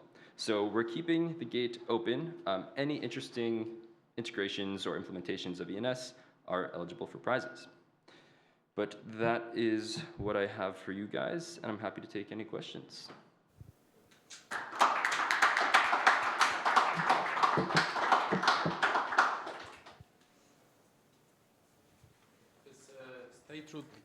Yeah.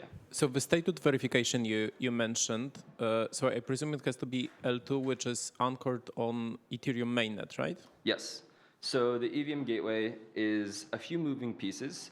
There's a contract on layer 1, mainnet Ethereum, and there is a CCIP read gateway, which is basically an API.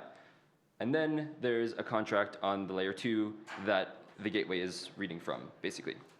And the flow is that the layer 1 smart contract will revert with a CCIP read lookup that will hit the gateway with certain data that you're requesting, so a specific storage slot that you want to read from the layer 2. And then that will give it back to the client on layer 1, and there's a callback function as part of CCIP read that can basically verify if the storage slot returned from the RPC has been kind of like committed to mainnet by the native layer 2 bridge or the layer 2 like state root. And if that checks out, if it works, then it will return the valid response. Otherwise, it will fail. And so in this case, it's trust minimized because the gateway cannot lie about the response from layer 2. It can't return invalid state. Otherwise, the contract will not verify the data. But it's still not fully trustless because the gateway operator can just turn off the gateway. So it's a different trade-off from Coinbase and Team Nick in the examples that I showed, but further along the path of like a trustless layer 2 name. So it's like all L2s, do they use same Patricia trees as on L1? Is this what made it possible? The same what strategies, sorry? So the state root, is it always a Patricia tree, like the same format of tree that we have on L1? Yeah, there are different implementations for different layer 2s, especially like ZK versus OP Stack versus Arbitrum and all these other things.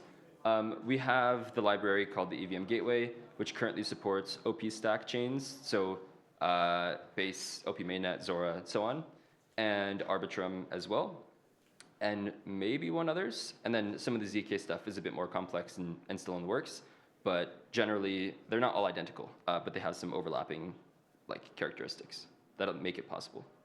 Nice, very nice work, thank you. Thanks. We have time for one more question, I think, if anybody has. You gave an example of cb.id and you mentioned that they have their own resolver. Yep. The resolver address is different.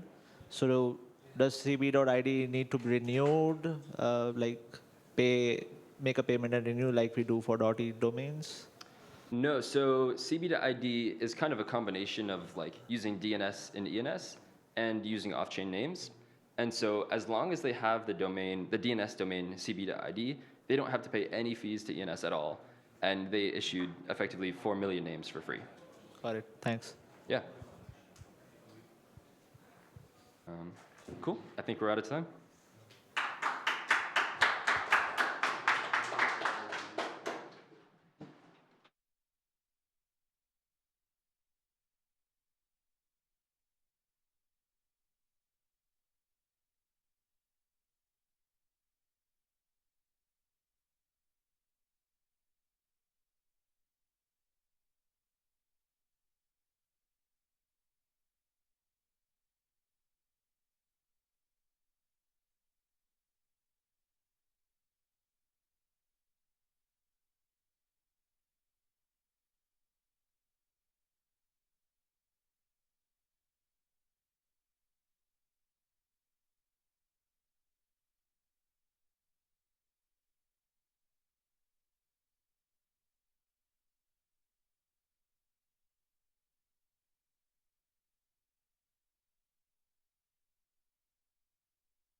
To a larger ecosystem. A few specific characteristics about Celo is we're EVM compatible. We are layer 1, but as of Sunday, we're officially an L2 that's deployed. Our testnet is deployed, so feel free to check that out if you are interested. And also, we are specifically built for ease of use. So we're specifically built for a non-crypto native audience, and that is one of our goals, and a lot of how our blockchain is created and a lot of our architecture and features about it is for this. So one of that is we're mobile focused. So our apps really cater towards mobile, specifically Android. And additionally, you can pay gas with tokens. So not just our native Celo, but also other ERC20 compatible tokens like USDC, USDT, ETH, others as well. And fun fact, we're also carbon negative. So we're big believers of ultra green money. So feel free to read into that a bit. We have a pretty large blockchain ecosystem, and all of these apps and dApps are all part of the Celo ecosystem, all aligned at growing the pie and bringing a new digital economy for all. But yes, this is our little slide for Celo and Cell 2, which was very recent. So now we are officially in L2 launching, and I want to introduce the Dingo L2 testnet. So yeah, our L2 testnet is available. You guys might be the first ever to actually deploy and build things on it and hack on it. So first ever to do that on an L1 that transitioned to an L2. So we're making history here, guys. Very exciting stuff. but wanted to just dive into a little bit of our bounties. So one of the first ones is MiniPay that I'll go into diving a bit, but we have 3 bounties for this one. And then our second one is fee abstraction, which we'll also be diving into later, and we have 2 bounties here. I really wanted to take this moment to introduce MiniPay because this is one of a super, super large opportunity that all of you have an early insight to and can be some of the early builders getting to actually build and deploy on MiniPay. A bit of background, MiniPay is one of the fastest growing Web3 consumer wallets right now in the space. It's a digital stablecoin wallet that's natively integrated into the Opera mini browser. So it's focused on stablecoins. It's also super affordable, fast transactions, and it's specifically designed for easy Web3 access. So people who are using it don't even really know that it's on a blockchain. And most of our users are particularly in Africa and different African regions. So that's the majority of it.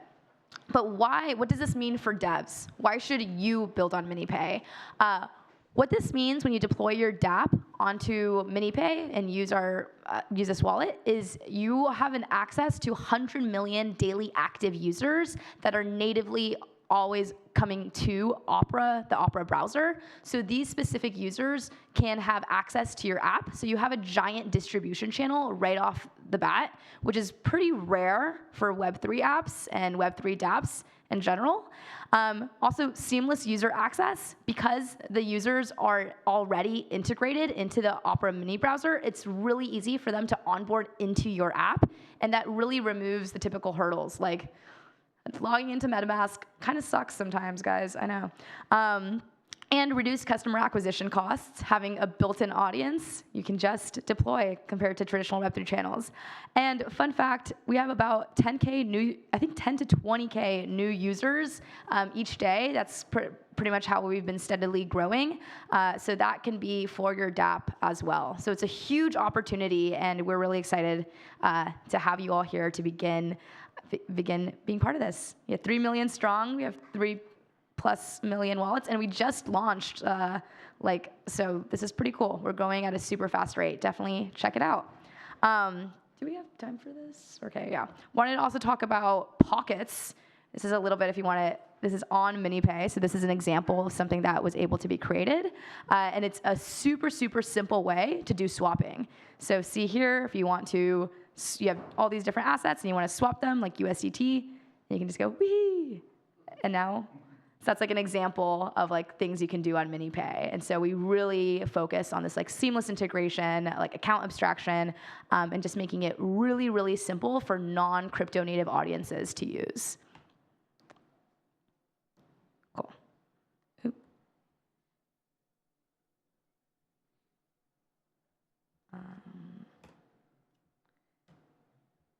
There you go. Okay, we're going to dive a little bit into more of the technical details. So if you want to go ahead and get started building on MiniPay, we have Harpal here who will be talking through some of these actual logistics.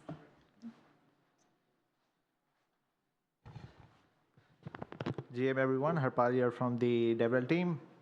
So if you want to build apps on MiniPay, you want to build on the testnet, right? And you want like your app to show up in the MiniPay wallet. So this is how apps usually show up on the MiniPay wallet. But since you are a developer, you don't have your apps inside the wallet, what we have done is we have an extra app here at the bottom where you can paste your web dApps URL. So you're not building mobile dApps. You're actually building web app, but mobile optimized. You go to the site tester app in the explore section, and you put in your web URL, and it will open that app inside your MiniPay wallet. This will give you an idea of how the user will be using the app when they use your app when it's actually launched in the Discover section. We also have a MiniPay code library. This is frequently used code snippets that people ask for. You know, how do I do this? How do I do XYZ? You can go to this link. You will be able to just copy paste all the code snippets. This helps with velocity, code velocity. You don't want to waste your time, just with the very basic things during a hackathon. Some ideas and use cases: you can build personal finance apps, you can build gift cards, coupon apps, you can build stablecoin yield apps, you can build billing apps. So for example, many people use MiniPay as a merchant where they are receiving tokens from the buyers. They don't have a dashboard or an app where they can see their earnings, monthly earnings, daily earnings, and also give out receipts. And yeah, following the idea of merchants, you can build apps that make the life easier of merchants. You can also build micro work marketplaces where people can get paid in their MiniPay wallet. Fee abstraction, this is about the second bounty that we have. Fee abstraction is, so basically, if you see at the screenshot, do you notice anything different from other explorers? I will give you 10 seconds if anybody wants to guess. There is no transaction fee? No, there is a transaction fee. Cool. The transaction fee is in USDC. So this is not something which is available on any other chain. If you go to Celloscan, you might come across transactions where the transaction fee is paid in USDC, USDT, and this is not happening using smart accounts or paymasters, nothing like that. Your users are still using EOA wallets. You don't have to set up any paymaster. You don't have to use any external services. You just add an extra field to your transaction, and it will be able to use USDC or other stable coins that we have as gas fees. So these are some most popular tokens that are available for people to use as gas fees. And it's super simple.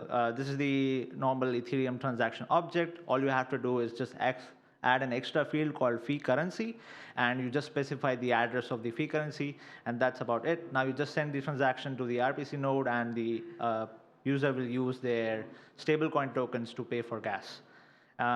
One disclaimer I have here is that you should use WAGMI and VM library. If you're using any other library, the fee currency field sort of gets ignored, and the transaction is sent using the Celo token as gas fee.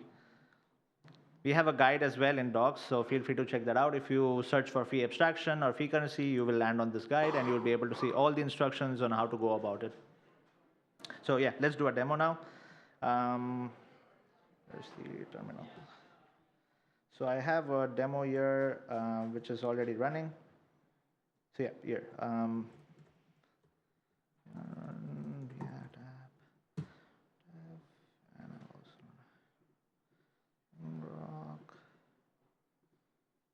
Okay, cool. I actually had it running.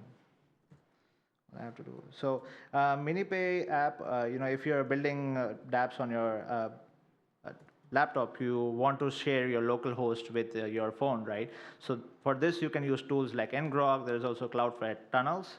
Right now, I'm using ngrok as an example here. You start a tunnel, which will be able to share your local host. So if I show you what's on my local host,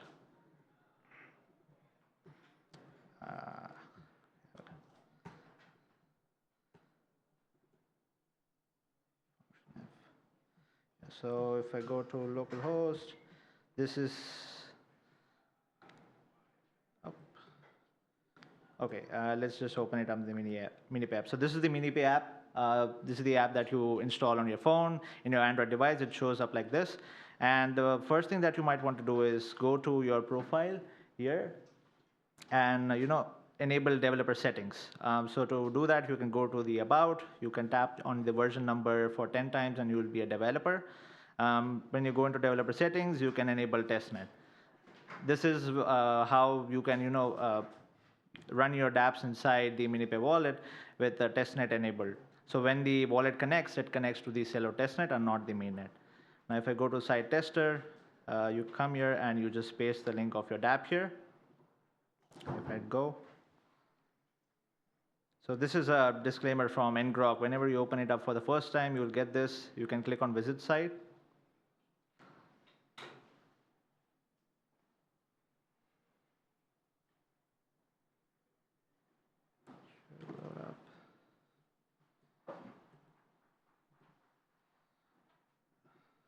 Okay.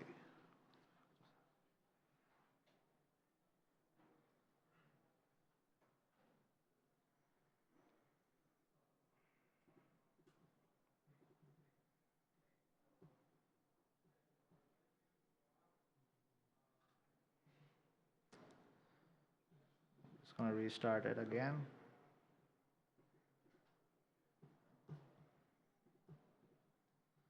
Stop this.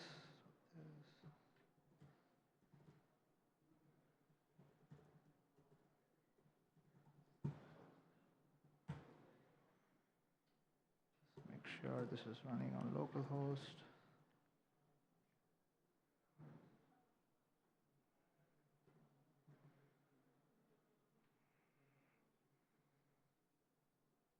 So this is what the app looks like on the desktop, and if I start up ngrok now, ngrok HTTP and the port number at which your app is running, so 3000.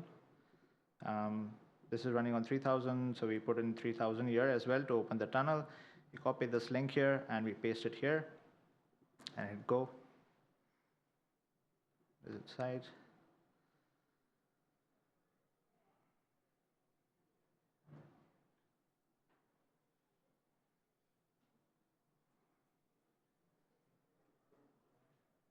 I think it's slow because of the Wi-Fi.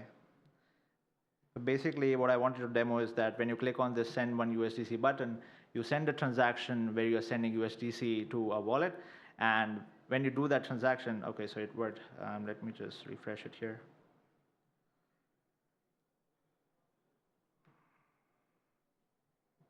When you send a transaction, you will be sending a transaction which uses USDC as gas fee. So when you click the button, confirm the transaction, and you send it and you check it on chain, you will see that the transaction actually used USDC as gas fee. So that was the part that I wanted to demo. Let's move ahead. So yeah, these are all the hackathon resources. This is one link that you'll probably want to keep an eye on. You can scan this QR code. All the hackathon resources related to fee abstraction, MiniPay, everything is available here. Yeah, I will let everybody scan it. Cool. And these are the faucets. So we, as mentioned earlier, we have L2 testnet as well. So we have a different faucet for the L2 testnet. We also have, you usually want to go with the first link, which is faucet.celo.org for the main testnet faucet. If you want to experiment with L2, you're welcome to go to the second faucet link here. And if you want USDC testnet tokens, then go to faucet.circle.com. Again, to reiterate, the bounties are best mobile app on MiniPay. First place is 3,500 USDC. Second place is 2,500 USDC. And third place is 1,500 USDC. And if you are using fee abstraction in a novel way, first place is 1,500 USDC, and second place is 1,000 USDC. These are other protocols and projects here at ETHGlobal as well, which support the Celo ecosystem or the Celo blockchain. Feel free to stack bounties. You want to build and stack bounties here when you're at a hackathon. So to give you a headway here, to give you a head start, just use these protocols in your project, to be eligible for their bounties as well. And if you face any problems using Celo on these protocols, feel free to reach out to us, come to our booth, and we will be happy to help you figure it out. This is our team. All of these faces, you can reach out to these faces anytime you want. Come to our booth as well, we'll be available. If we are not available at the booth, you can use Partner Celo channel in ETHGlobal Discord. Ask questions there, and we will be happy to reply you there. Yeah, let's see if this works. Yeah, this works. So if I click here on send USDC, it says waiting for user confirmation. This is how the UI looks like. And when I say send, we have to actually just use our phone lock pattern. And it's now sending the transaction on chain. And if we now go to the address, let's see. I don't think I have it here. Yeah, I think I have too many tabs open, which is the problem. Yeah, so this is the address, which is the address inside the MiniPay wallet. We see a transaction 28 seconds ago. We go here, we can see that your fee currency is USDC here. So you can use USDC, CUSD, USDT. These are heavily used tokens in other ecosystems as well. This allows your users to come in, bring their tokens to the Celo ecosystem, and not worry about going through a centralized exchange for buying the gas token, right? They can just start using their assets from day zero. So yeah, that's it. Thank you. Do we have time? We have time for questions, right? Yeah, if anybody wants to ask questions, sure. How could I integrate any of these? Take the mic, yeah, there. Yeah. So how can I integrate any of these functionalities in a mobile app? because we are trying to build a mobile app? Yeah, if you're building a mobile app, it's pretty simple. You just use any Web3 existing library like WAGMI, VM, ETHGlobal. I wouldn't recommend using ETHGlobal. Use WAGMI or VM, so you can also use fee abstraction. But if you're not using a fee abstraction, then you can use Ethers as well. If you're building a mobile app and not a mobile app, as in you might be using React Native or something like that. We are in fact utilizing Flutter, Dart. Flutter, okay, yeah, sure. Then you can use any library you want. If you want to use fee abstraction specifically, then use WAGMI or VM. Okay. And if the library that you use for Flutter development allows you to have custom fields in the transaction object, then go for it. Just add the extra field that I mentioned, the fee currency field. That is the only thing that is important for sending a transaction using fee abstraction. Okay, thank you. Yeah? Yep, there's one more question there. Oh, it's over? Okay, cool. Yeah, you can come to the booth. You can come outside. Sorry? Sure. I mean, right now it supports Opera, but we can definitely talk to other browsers.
Good.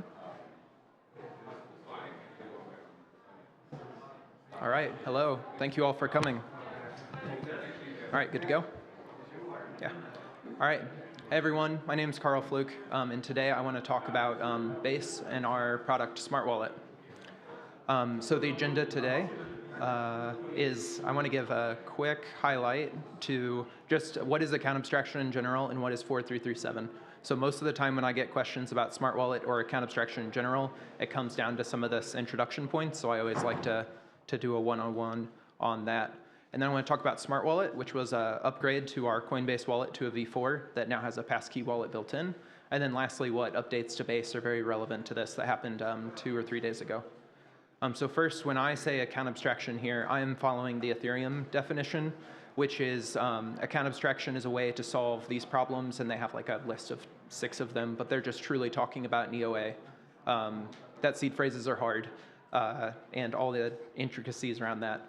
To solve the problems of that by allowing more users flexible security and better user experience. So I'm talking essentially, when I say account abstraction, I'm talking about an actual smart contract wallet and switching signature validation to not only being an EOA, but other types of keys. So why are we doing this? Is that I'm sure all of us today have gone through this top row. Is you go to a dApp, it says connect your wallet. You may have one or not. If you don't, go find one. Then you connect a wallet. You have to have gas to be able to do something, and then you can interact. And with our smart wallet, we can skip all those steps and directly create a passkey-based wallet in that dApp and skip all of this redirects 2 or 3 times. Okay, so to talk high level of 4337, actually I want to poll, how many people in here know what a bundler does? Okay, and what about a paymaster? All right, good. Okay, then I'm glad I'm going over this. All right, so in 4337 world, you don't have transactions, you have user operations. There's only like 4 fields that are different, and I'll show a quick version of that. Next, you have a bundler, which its main job is to take a group of user operations and batch them into a single transaction, and then it loops through them and does all the user operations in that batch. You have an entry point, which this is shared across all smart contract wallets. That's probably least important in here. After that, you have the actual smart contract contract account, and that is what you deploy and what stores your funds and what has logic for additional security checks or if it should approve a transaction or not. And then I'm skipping over aggregators and I'm going to paymasters. So paymaster is a way that you can add a signature to have another contract pay for your transaction. They could pay for it only for the gas fee, or they could pay for the entire transaction. And so I'm going to go into all of these a little bit. But first, like, why are we doing this is it can create a simpler UX. One of the main things I like is multi-call. So in user operations, you can do multiple in a single transaction. So like when I go to a DeFi app and I want to do a liquidity position, I have to go to token A and approve an amount, a token B and approve an amount, and then do my liquidity position. So I'm doing 3 separate transactions and waiting for all 3 of them to complete. With multi-call, you can actually stack up user operations and it's one user signature. So the UX for that can be drastically better. As I mentioned, you can simplify gas, so it doesn't have to be the native token. It could be an ERC20. You can upgrade that smart contract for your users if you're using a contract proxy. You as a developer, if you're using a smart contract like Smart Wallet or Safe or other, they more or less will handle this for you. So just know that some upgrades are built in. And then there's block level security checks. Essentially for the actual flow, you'll see that there's a user operation. You have a list of these. They go into a bundler mempool. That bundler submits a group of user ops. It loops through a validation phase and it loops through an execution phase. The paymaster is completely optional. If the paymaster is involved, then during the execution loop, it'll pull gas or the fee out of the paymaster. All right, so that's high level, the flow of 4337. There's a lot of complexity added there, and so we'll talk a little bit about like why is that better. So on the left, your guys' left side, yes. This is a normal 1559 transaction. It has max priority fee per gas. So on the right here, the only addition that we also have is there's a verification gas limit, a pre-verification gas. Both of these are used for the bundler. There's an init code. So that is the code that deploys your smart wallet. And there's paymaster and data. So this is the field that you add to say, hey, this paymaster is going to pay for my transaction. So that's the additional complexity on a user op versus a transaction. Okay, and the bundler. So what does the bundler do? It collects a list of user operations. It validates them. So it does nonce checks, it does gas payment, it does simulation. It sees how much gas this user op is going to cost. It then also, in the bundle, makes sure that all these user ops can play nice to each other. So there's no dependent user operations on top of each other. It also does some fancy things with like deployment factories and stuff like that.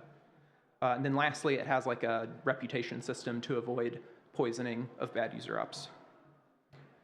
All right, I'm going fast here just so that we can talk about Smart Wallet and see the demo. All right, so Paymaster. Paymaster is completely optional. So before you actually send your user op to the bundler, you can add a Paymaster field to pay for the gas or the whole transaction. And so some of these policies, the main reason is like cover new users or to have a subscription service to where like maybe when I enter into a DAO, 5 of my votes a month are for free. And that's just part of like the DAO's business model of making it easier for new users to vote, is that we'll cover the gas for your votes because you paid for like joining. So some examples of this are you can do a certain number of user operations, you could do like a total cost per time frame, you can use ERC20s, you could also do stuff completely off-chain. So this is something that I've seen on Base a few times, is people doing like a subscription service where it's $20 a month and they just pay for your gas and they give you other benefits on-chain. So it's a cool mix of doing an off-chain and on-chain use case. Okay, so Smart Wallet. So Coinbase, we've had a Chrome extension and a mobile app for a few years now. We've released a V4 of the SDK a month or so ago, and in that it includes a passkey wallet. So this is meant to drastically improve onboarding and kind of show, we wrapped all that complexity of 4337 into you as a developer can do the same transaction flow you're used to. If you want to do user ops, you can. But let's see that in action. Does this look, that looks fine. Okay, so this is a demo app. I'm a first-time user. I have a normal connect flow. And as you can see here, I'm given a pop-up to where I'm already signed in. So let me sign out real quick. One more time. So I do not have a wallet yet. So you can, this works with your own flow if you have EOAs and you want to support EOAs, but if you want a passkey wallet, I can just hit create smart wallet here. This is making a passkey, so I can choose to trust Apple Keychain with my passkey. I can choose to do Chrome Profile with my passkey. I can also do like YubiKeys, or I can just use this device and keep it completely non-custodial. So that's one of my favorite parts of passkeys, is that you truly do have a non-custodial option, and if you want to pass them device to device, there's like a QR code flow. But for sake of ease, you can use Google or Apple. I think Microsoft has a flow too in Edge. But then I do my normal biometrics that people are used to, and that saves my passkey. And now I actually have a working wallet. And so with this wallet now,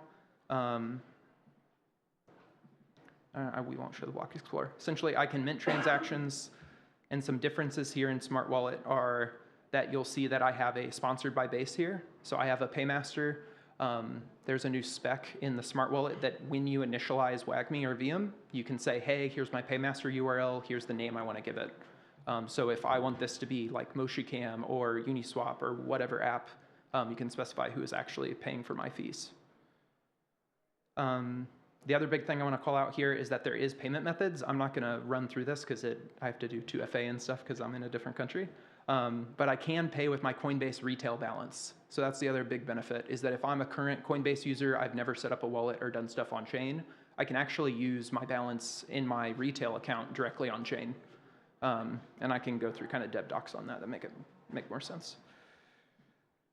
But as I sign, this is a passkey, so it's just biometrics. If you're on like iPhone, it'll be Face ID, which a lot of people like. A lot of people have been playing with like the Apple VR, and that you have Face ID in that. Here's my transaction. I'm going to view it on Block Explorer. So just standard, I got an NFT. I didn't pay any gas. The other thing I'll call out, that if you're not used to 4337, is that wallet didn't actually exist until I made that first transaction. So just a little different. Okay, so super high level, that's Smart Wallet. So as I showed, passkeys, cross-device, people are familiar with them. You can now like log into PlayStation, Xbox, and your bank with passkeys. So the normal user can use passkeys, and it's not like setting something new and confusing. My favorite part of this upgrade is that it truly is Wallet v3 switched to Wallet v4. So it's already pretty wide out there. It is a global wallet, so it's not embedded. It's not tied to one domain or one website. It is a pop-up that's tied to keys.coinbase.com.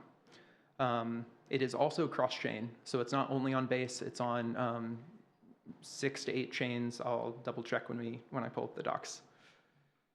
And then I talked about Magic Spend. So right now, Magic Spend is only connect to Coinbase, and then you have a series of what assets you have on exchange. Our goal and what we're actively working on is also using your existing Coinbase payment methods where you could do this as well. So if you have an existing bank or credit card or debit card tied to your Coinbase account, you could actually just use that directly from within the smart wallet interface. So upgrade instructions, you literally just need to upgrade to version 4 of the SDK. I would recommend the newest hotfix. And then I have a few different quick starts put down here. Probably the simplest one is Wilson's here, to where it's very bare bones, and I'll pull it up in a second. There's a slightly more complicated build on chain. Build on chain apps has examples of Mint NFT and a couple other flows. And then Scaffold ETH, if you're trying to do a hackathon project, I've always liked Scaffold ETH. There's also like a scaffold-base version out there that has a couple other niceties in there. Okay, I'm doing all right on time. I'm gonna talk about the base stuff and then I'm gonna show some code. So the base Fjord update went live local time. It was like 6 a.m. on Wednesday or Tuesday. Time zones are hard. But the biggest feature that it helped for smart wallets is that it includes a precompile for the WebAuthn passkeys, essentially. So it switched the gas overhead from a smart account from, in this example, 318K to 117. And that was doing just a simple ETH transfer. So it used to be before this update that it was like smart wallets, the transaction fees were prohibitive and it made it a little more expensive. And now they're much more in line. So I'm super excited that finally came out. Next, there's like a Brotli compression improvement. So data availability cost, it actually is like 10 to 20% in mainnet, which I'm surprised. So gas fees are even less. And then we made the L1 data fee more accurate so that when you do estimations, it's better. And then lastly, something else that Base is doing is we're increasing our target gas per block. We're doing this not necessarily tied to a hard fork, but like every 4 weeks or so, we up that, and that just further increases or reduces gas costs. Okay, so actual smart wallet. I want to show some code examples. So I talked about a couple templates. If you go to smartwallet.dev, which is kind of small here, I can show a QR code here in a second, actually. Let me do that.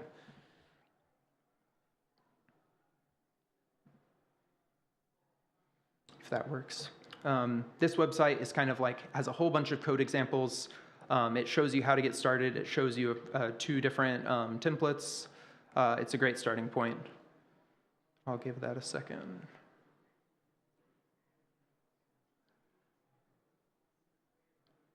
Okay, cool. So some of these examples, so we have a sign-in with Ethereum. Batch transactions is one of my favorite parts.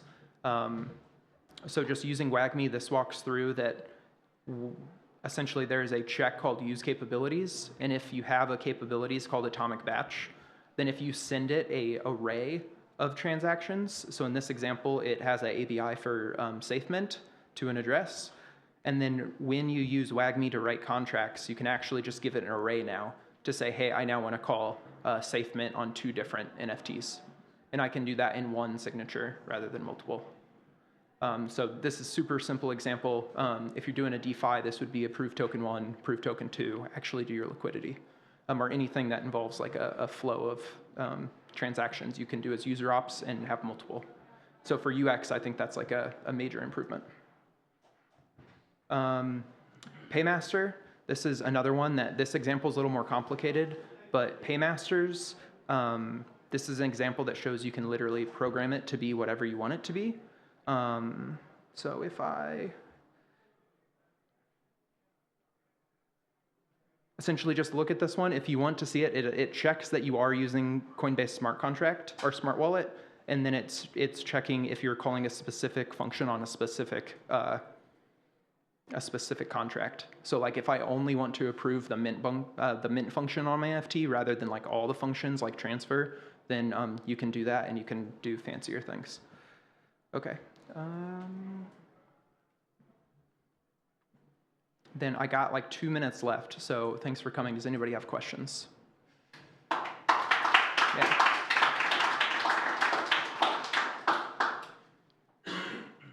Any takers? So I think earlier, There might be a mic. Maybe not. Go ahead. so earlier you said you can just choose if you want to pay through crypto or through regular funds? Through your Coinbase retail funds, yes. Coinbase retail. Yeah. So if you already have a Coinbase account, Magic Spend. There's like this other capability called auxiliary funds. So essentially, we're just overloading the paymaster to where the paymaster can do more than pay for gas. It can pay for the entire transaction. So what we're doing in that Magic Spend paymaster is we're just holding that balance on your Coinbase account and then doing the transaction or paying for the transaction for you. And so that's one of them of if I'm only a retail user, it skips the whole like getting gas and even just paying for the NFT. You can do it directly from your retail balance. Yeah, super easy to work. So good. Yeah.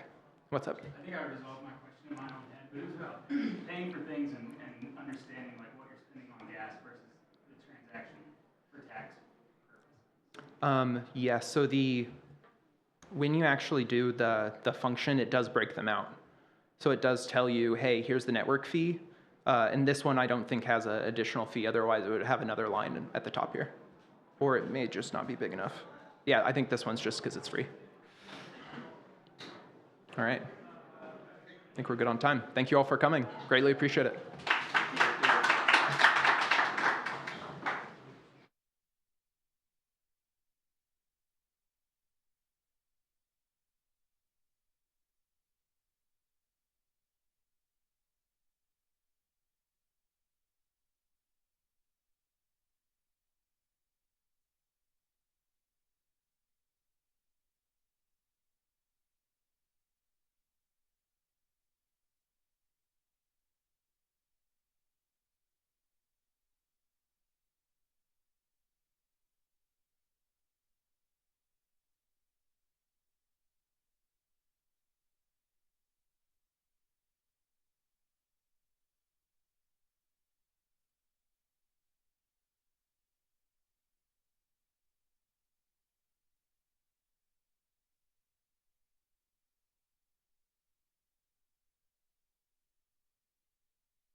Yeah, one sec, yeah.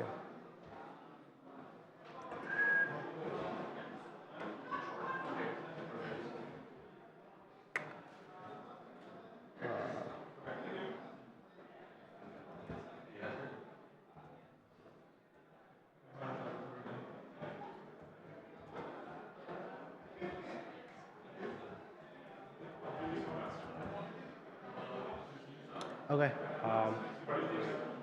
Ready?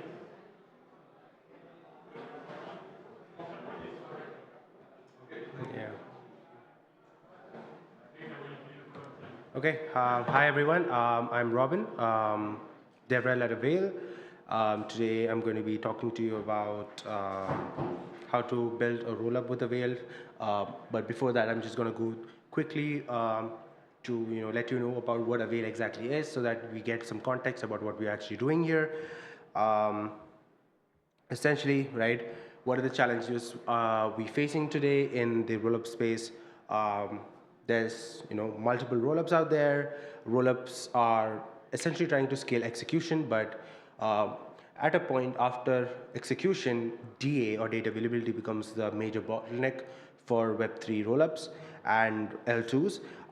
And because you need block space, which is quite expensive on Ethereum, even with blobs right now, post EIP 4844, we need excess block space in order to cater to this rollup-centric roadmap that Ethereum has. So rollups need DA to scale. There's a UX fragmentation with the number of rollups that's popping out every day, and we need a framework for unifying all of these different rollups, right? So like I said, Ethereum rollups have taken the center stage. Like, how many rollups are you using every single day on a monthly basis, or maybe on a weekly basis, or on a yearly basis, right? It's at least, I could say, at least more than 3, maybe, or maybe 4 or 5, and this is going to keep on growing. I mean, in the next couple of years, in the next couple of months. And Avail DA is this ZK or validity proof driven DA layer that is verifiable and secure, and allows you to spin up cheap, reliable, and secure rollups for your use case. And with the number of rollups that's being coming up, there's going to be fragmentation, and that's why we have Avail Nexus that's trying to unify these rollups through proof aggregation and asynchronous composability among these different rollups. And by bringing together ecosystems of different chains together, we want to also be sure to bootstrap enough crypto economic security, not only cryptographic security on our network, because obviously if we are connecting through Nexus cryptographically all these ecosystems together, but the problem is there is also a cryptographic thing that we need to be thinking about, and that means Avail Fusion kind of allows you to provide that additive cryptoeconomic security, which I'll go into soon, right? So essentially, like the permissionless unification layer for Web3, Avail DA, Avail Nexus, and Avail Fusion. So what is Avail DA exactly? It is the a validity proof based DA layer for the next generation trust minimized applications. So you can basically spin up a rollup on Avail using Avail DA, right? And I don't know how many of you know what DA exactly means, but to just give you a quick brief on that, right? On a monolithic chain, for example, right? For example, Ethereum, if you just take Ethereum as it is, it does the execution, it does the consensus and ordering and data availability of that chain itself, right? So you get a bunch of transactions, right? And you execute it, right? And how do you execute this, right? You execute this with this data that is there. So if anyone wants to verify if the execution was done correctly, you need that data. And this is what data availability means. So on a monolithic chain, this is a given, because every full node who is executing these transactions and every validator who is verifying these transactions will have to anyway run a full node, and hence data availability was not much of a conversation before. But as we move to this rollup-centric roadmap, as we start moving into this modular ecosystem that we have, where we're decoupling execution, right? Basically, rollups are basically decoupling execution from the main chain, because you have different kind of VMs like ZK VM, ZK EVM. You can have an EVM or a Solana VM or a move-based VM, whatever you want, right? And when you're offloading, you're decoupling execution here, you can also in the same way decouple data availability from the main Ethereum chain, so that you can, one, make it more verifiable and secure. You can use light client-based sampling, as well as easy verifiability, and also it's cheap, right? So AvailDA is this modular-based layer, provides raw block space for chains. It has a robust validated layer set. And basically the main thing that you want to understand is here that just imagine AvailDA or Avail as a place for you to publish transactions without interpreting it. So Avail does not interpret the transactions that you, or the data that you put into Avail. You can put any raw data. It does not matter what it is. Avail does not interpret it in any way. Your application can interpret it however it wants to, based on your application's logic, and that is the magic of it, right? So that means Avail is compatible with all of the VMs out there. Like it is agnostic. It is chain agnostic. It's ecosystem agnostic. It is neutral. It's incredibly neutral. And yeah, so Avail DA Light Clients is another superpower that we have. Basically, it leverages the KZG polynomial commitments in the block headers to do data availability sampling, which basically means light clients like for example, in Ethereum or in the general context, light clients just pull headers, block headers from the full node, but it is not able to verify if the transactions itself or the block itself is valid, right? It trusts the full node there, right? And the difference here in Avail is the light clients don't have to trust the full node because they themselves can verify using this technique called as data availability sampling, which I'm not going to go deeper into at this point, but definitely if you want to, you can reach out to me later and I can go a bit more deeper into that. But essentially it does this thing called as data availability sampling, which allows you to trustlessly, like your light client can trustlessly verify that this block is valid and without even downloading the entire block, hence making it light. So it's based on the substrate architecture, and yeah, we have a P2P light client network. That means each light client communicates with each other, and we are also able to reconstruct the state of the block because of the P2P light client network. I'm not going to go more into this. Then we have Avail Nexus. So Avail Nexus is this unification or coordination hub that we have for different rollups. So like imagine we have thousands of rollups that's coming up. Like just look at this image that you see here on my right, and you see that for all of these chains that are in this ecosystem, if we want to connect or communicate with each of them, you need to have a bridge. Like each line over here is basically a bridge, right? And this is just for like what, 7 chains? Imagine there's like hundreds of chains.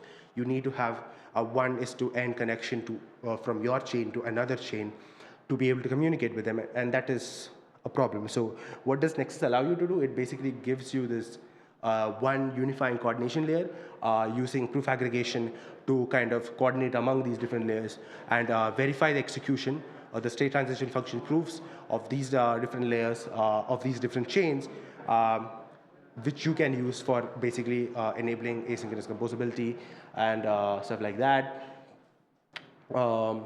Yeah, so mostly for the hackathon perspective, for you, like Avail DA would be what you would be using. Avail Nexus is still in product, like it's still being developed, and we're targeting like maybe 2024 or late 2025 as well.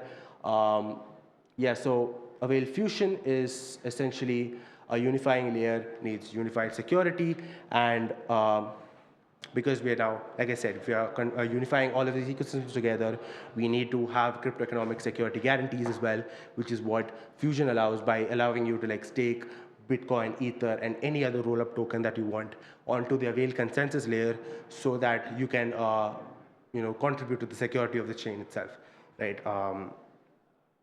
Yeah, so that's pretty much what I'm going to go into today in terms of like explaining about Avail. So what I want to also go into is just try to show you around our Explorer. Just give me a second. All right, yeah. So this is a developer-focused Explorer that we have. So in this, basically, you are able to check out the transactions, the events that's happening in the network. you'll be able to see like, when a balance transfer has happened, when a data availability, when someone has sent data to the avail network, and basically you see the data hash over here. You can see who has sent it, and if you want, you can even go into the block here, and you're able to see what all extrinsics have been executed here, right? So this is at explorer.avail.so, which you can also try out. One thing that is really cool here is that when you go to the developer section here, you can actually try out the different extrinsics. Extrinsics are basically functions that you have to, that you can use to kind of interact with the avail node, right? You can consider this as like, interactions that you're doing with the avail node, or to basically do some particular functions. For example, if I go here, if I go to data availability extrinsic, I can now create an application key. So what an application key is basically like avail's block space. Like when you're sending a data, you can create your own app ID for your address, right? And what that does is essentially you can send data to that particular app ID, just saying that, okay, for this particular app ID, I'm sending XYZ data. So what it helps you to do is later on when you want to filter data, or like you want to retrieve data back from the block, you don't have to download the entire block. You can just filter based on the app ID of your application. So if your application ID is 3, all you have to do is query based on app ID 3 and retrieve just that data from the entire avail block. So this is also possible with the light client. So when you're running the light client, you can, if you like in the config file, there's an option where you can put in the app ID number, and if you do that, your light client will only sample or like fetch data of your particular application. So now you can just run a light client. You don't even have to run a full node. You can just run a light client, fetch that data, and then maybe you want to store it somewhere, or you want to do something with that data, you can do that. So it's pretty cool. Now, for example, I can also submit data, right? So this is, so you can do this programmatically, like with Avail.js, I'll show you how to do that. So, but this is just from the UI perspective. So if I want to send the data ABCD, I can send that, like submit transaction. Now, right now, this is at app ID 0, as you can see. So app ID 0 is like the default app ID. So in this, all the extrinsics are possible. But for any other app ID greater than 0, you can only do data submissions.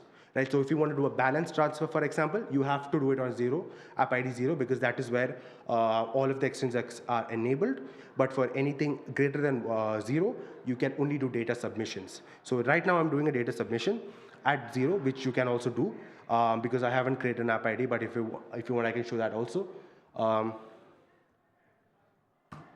And let me just, so yeah, so you'll need a wallet like Subwallet or Talisman or Polkadot.js to use this Explorer, because this is based on Substrate. And you can see something going on over here. And there's like a 20-second block time here. Let me check. Okay, I think it should have been submitted. What is my 5GW? Okay. It should be somewhere here. Yeah, so this is the data I submitted here, and you can kind of check it against here. And yeah, so the data I've submitted is this, right? And you can find it over here, and you can basically decode it if you go over here, right? So you can basically use this Explorer to kind of do your developer operations here. But if you want a more user-friendly one, which is much more friendly, like just so that you can maybe just put in a transaction hash and see what's happening, you can use our Subscan Explorer,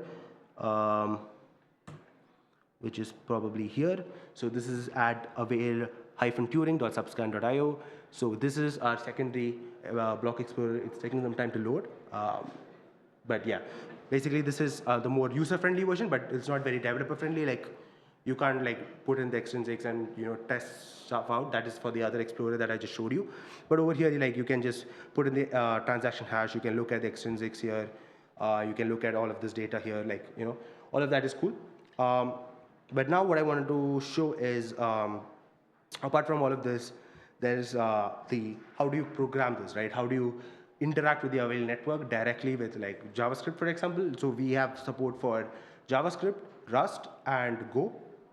So for example, the one which I did now, submit data. I submitted some data right now.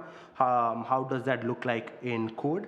Would be here. So like if you go to our GitHub at Avail project/Avail, you will go to Avail.js, examples, node examples, source, and you see data submission. So what does this even look like? Yeah, so essentially what you're doing here is you're initializing the JS SDK, you are picking some stuff from the config, but essentially what you're doing here is you're initializing the API and you are getting the account details, so you're getting the keyring and the app ID, right? So like I spoke about the app ID right here, so you can program it to be like whatever app ID you want it to be, but essentially over here, it's asking if in the config, the app ID, if it's 0, just keep it at 0, or else use whatever app ID you've configured, right? So basically you need to have an app ID, the nonce, all of that set up, what is the data that you're gonna send, and what you're gonna do here is now, you're gonna use the API, you're gonna call the transaction, and then you're gonna call the data availability extrinsic. So in the UI, how it looked was, let me pull up that UI. I don't really know where it is. Wait. Yeah. So in this UI, when I went to extrinsics, I called data availability here and submit data. So this is data availability submit data, and on code, like in JS, how it would look like is API.tx.data availability.submit data, and then you're inputting the data in, then you're signing and sending it with the account details, the options, which would be like the app ID, the nonce, all of that, and then you're getting a result back, and you do whatever you want to do with the result. There's some example for transaction handling and all of that. But essentially, this is what you're doing, right? And then this is how you can also get back whatever data that you've sent. Basically, you go to the block, you check, you go through the extrinsics that's there, and you find the transaction and retrieve the data. So yeah, so this is how it would work on a JavaScript perspective for you. And there's multiple different examples. Like if you want to do just a balance transfer, for example, there's an example for that, right? So you can just go through this repo and let me know if you have any doubts. And now for the hackathon, right? So what do you need to do? So we have got multiple bounties here. Let me check. Yeah, I think we've got multiple bounties. Yeah, all right.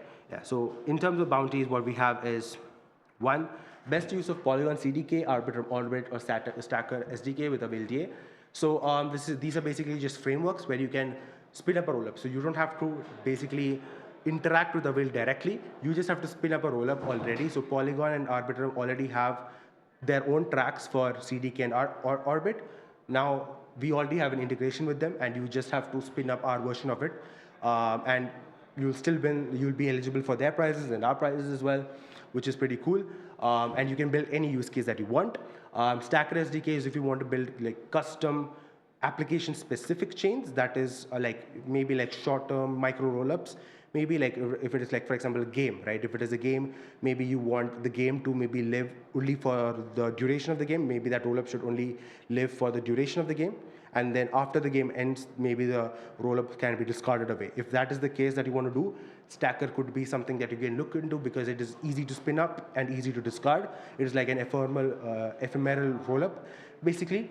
So maybe look into that if you want. I can help you get connected with the team. There are some team Stacker members here who are also they're good partners with Avail, and they also use Avail.da underneath. So all of these things use Avail.da underneath as well. And then also, now if you have any use case that has maybe not spinning up a rollup, but you want to publish some data to Avail, like I just showed you, like submit data to Avail, and you want to retrieve it and do something with that, you can be eligible for the build with Avail track, and yeah, you can do what specific application you want to build with it.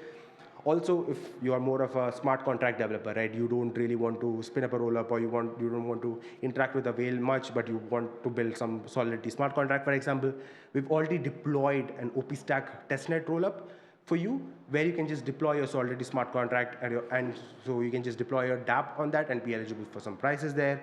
And then another one is like best core tooling project. So like if you have any ideas on how to improve the Avails toolings, for example, like, a DA cost calculator, like what would it cost, like just a front-end dashboard that would be like, sending 1 MB of data to Avail would cost this much, 1 MB of data to Ethereum would cost this much, maybe to Eigen or Celestia would cost, XYZ amount, right? So something like that would also be pretty cool to see. Even validator operations that you can see here, right? In Substrate, essentially like when a validator stakes their tokens, the rewards are not, you'll need to manually claim it.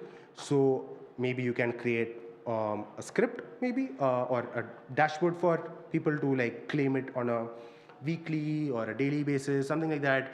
Some tools that can maybe just help the ecosystem as a whole. So these are some tools that you can do. How much time do we have? I think we have time, but so I'll just quickly move on to like how to like spin up an orbit chain, just to give you a quick overview of that. So basically, it's pretty simple actually. We've actually documented all in the docs here. Basically, you will need a Docker, and with the Docker, you just pull the node and the requirement prerequisites from here. You kind of change the env. So what you'll need to do is, once you've downloaded the requirements here and build, you have to modify the env file. So what that would look like is, so on the env file, you need to basically, So on the env file, okay, this is not zooming. Yeah, okay. So on the env file, you need to mention the rollup creator address, which is already mentioned on the doc here. So this address you need to paste over here, which I've already done. And then you need to put in your DevNet private key, which is a spare one, which I've put in. So it doesn't really matter what you do with it at this point. But yeah, so you have to put that in. Then all you have to do is go into the script folder and modify the config file. So what that would look like is, if you go to config.ts here, we've got a config file, and you just have to basically, so based on your machine, so if you have an AMD machine, AMD 64 architecture machine, you need to put the Wasm module root as this. And if it is an ARM architecture machine, you have to put this, and just put in this config, essentially. And it would look basically as this. And pretty much you just run deploy, your smart contracts are deployed with Hardhat, you'll get an output similar to this, right? This probably will take some time, which is why I'm not running it live with you right now. It will probably take maybe 5 minutes, 10 minutes sometimes to just compile and run, because it's being deployed on ARP Sepolia and depends on the network conditions over there. So I don't want to risk wasting time on it. But yeah, essentially, this is what it's doing. It's deploying these contract rollups over there, and you will get some information. So as you see here in this image here, right, you'll need to keep these contract addresses safe, right? Over here, once the contracts are deployed, you need to keep the contract addresses safe. You need to keep the block number safe, because eventually, in the next step, when you're doing the Orbit setup script here, so you git cloning the setup script, get into that folder, just change the node config. So how that node config will look like is, it would be looking like this. So basically in this line, let me see if I can word wrap it. Okay, yeah. So basically in this part, what you need to change is, you need to change your chain ID based on the config that you had initially put in. So like when you had initially put in, yeah, somewhere over here, you must have put in your chain ID, right? So you need to configure it based on that. You need to change that. You need to also add in some of the other important information that is defined. It should be defined somewhere here. Yeah, let me check.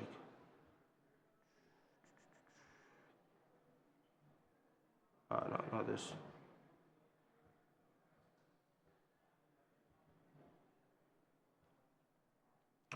Okay, anyway, so I think there was a change in the docs, but anyway, if you actually go through, yes, sorry, my bad. So yeah, in that config file, you need to change these things based on the contract addresses and all of the information that you have based on your deployed smart contracts. And it's like, basically you need to change the chain ID, the name, the initial chain owner. So these are, this would be an address. Again, this would also be the private key and the address, the seed phrase of your Avail wallet. You need to put in your app ID. So you need to create your own app ID for this. You can create it programmatically if you want, which is again an example that is already provided, or you can also, or you can also go to a website like this that we have created. So all you have to do is sign in with your wallet, and you can just click any wallet, give some name for your, yeah. So you can give a name. So like I can give it a name like testing 1 2 3.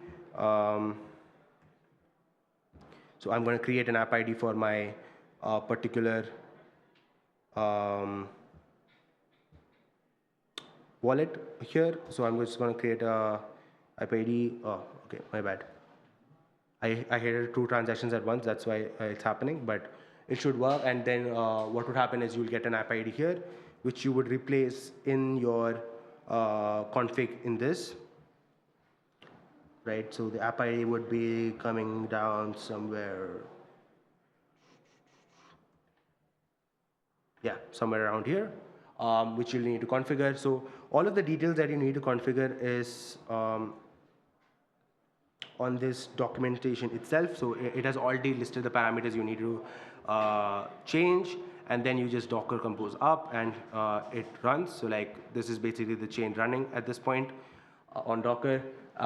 You'll have the the URL that you need, the endpoints that you need to interact with the network will also be there, which you can use. So that's pretty much it. I know we're short on time, so that's why I didn't want to like get into the actual implementation and just went through the docs. But we have a booth here. If you want to, if you have any problems in executing this, just let me know, and I'll be here to help.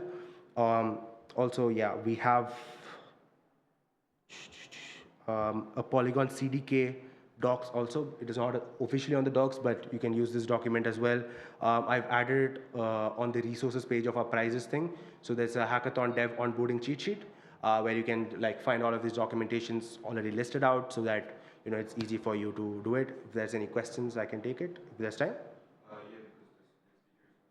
Okay, yeah. If there's any questions. This kind of like configuration let me kind of build my own like fork Avail and support other like rollups or any network. If I want to use Avail to support any other rollups which is not currently supported, is it possible? And if yes, how? Thank you. Okay, yeah. So you can build. So currently Avail supports OpenStack, Orbit, CDK. I think we support Madara, and I think we're working on an adapter with ZK Sync as well. So if there is any other roll-up stack that you want to integrate with, you will have to build an adapter for that particular stack, right? You could build that for the hackathon maybe, but I don't know how complex it would be to build for just maybe 1 day or 2 days of a hackathon. It takes pretty much some time, so it's more complex. But yeah, I mean, if you want to attempt at it, you can. You just have to build an adapter. You can look at the reference of our already existing adapters and see what's possible. Yeah, thank you.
are 5 minutes less because it's already 5.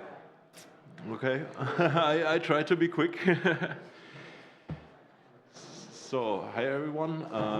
I'm Daniel from the circuits team, and I want to give you a quick presentation about our newly released SDK and what you can do with it. So let me give you a quick introduction about what Circuits is. Circuits is a social money. What do we mean by that? In Circuits, every person gets their own personal currency. So whenever you sign up, you get your own ERC20 token. And yeah, here's Alice with her blue token. Here is Bob with his green token, and Charlie with his red token. So how are these tokens minted, or how do they come to be? So every person can mint exactly 1 circle per hour. This ensures that there is a fair issuance no matter when you enter the protocol, so there shouldn't be a FOMO for that case. So yeah, this is how it works. 1 hour of time is exactly 1 circle. And there's a catch, because if you can just sign up, create your own currency, a botnet can do the exact same thing, and you have a whole lot of counterfeit money. So transferring circles is limited to trusted entities. It means if you want to transfer your circuits to someone, and this person doesn't previously trust you, the transfer will not work. So what you need to do first is to establish a trust relation. So here in this case, our green smiley reaches out to the red smiley and says, okay, I'm trusting you. And only then the red smiley can send to the green smiley, and all are happy. So same thing with blue and green. Blue reaches out to green and says, hey, I trust you. And then green is allowed to send their own tokens to blue. So what happens if you want to transfer your tokens to someone who doesn't trust you? This is also possible via a so-called transitive transfer. In this case, I think we want to send from red to blue. Yes, so the first step would be red wants to send to blue, but blue doesn't accept red's tokens. So what happens in the background is that a component called the Pathfinder will do token swaps for you. So first, red sends to green and gets some green tokens that blue in turn accepts, and then red can send to blue via the green green smiley. So a really quick demo time. Let's see if that works as well. We have a small example application for the SDK. Please excuse, the design. Maybe I should quit that. Yes.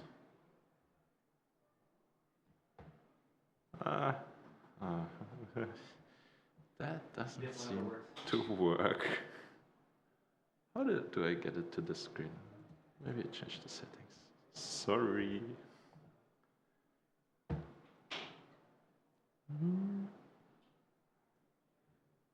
Mirroring. Ooh, this is huge. Yeah, okay. So let's try it again. So here's a small example application that's also linked in the documentation. And what you can do with it is you can sign up at Circuits and basically perform all the basic actions like giving somebody trust, receiving trust, sending circuits. And we just start by setting up an account here. So we call this account Alice account, click the register human button. MetaMask asks us to sign the transaction, and we do the same here for our Bob account. Okay, and what that returns is our address of our registered avatar. And just to see that these people don't have trust connections right now, we can put it into our Data Explorer app. And yeah, watch this account. So this account is on itself right now. It already has their own token, but it cannot transfer this token anywhere. So what we need to do next is to give this account some trust. So we have here our second account, and can interact with it and say, okay, from this account we add a trust relation to the other account. Let's do that. And now if I explore that again in our data application, we should be able to see that Alice got a new trust relation. So this is a one-sided trust relation now, so that means that Bob can send to Alice, or Alice can send to Bob. Let's see. Let's try that. So here in this case, let's say the red browser trusted the blue browser. That means from here, we should now be able to send some circles. Let's send 10 of them.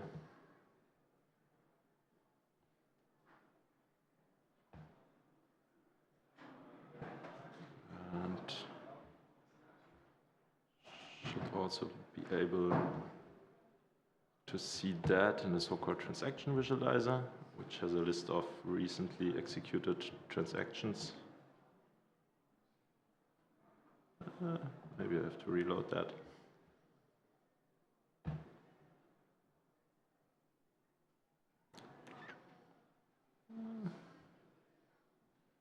Okay. I think the sort order is not that nice. But okay. We have this trust relation here now, so that means the trusted entity can send to someone else. But this is still a very limited scenario. Let's imagine I'm in a different city, nobody trusts me there. I found a shop that accepts circles and I want to pay there. How can I do that? So for cases like this, we have this component called the pathfinder. And let's check out what our path from here to, let's say, some random shop. We're an organization called Circles Coop. Let's say we want to create send from our newly created avatar to this shop.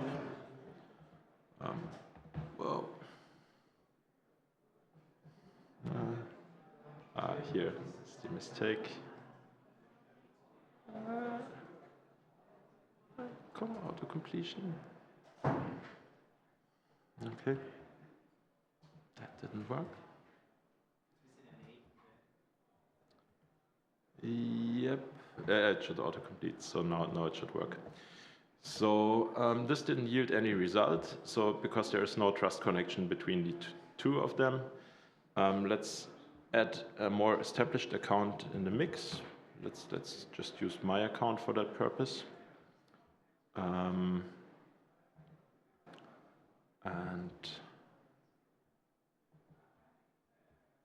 I can, oh, sorry. Let's trust our newly created account from my established account, which will enable it to access a larger path of the network. I need to check some address that, sorry.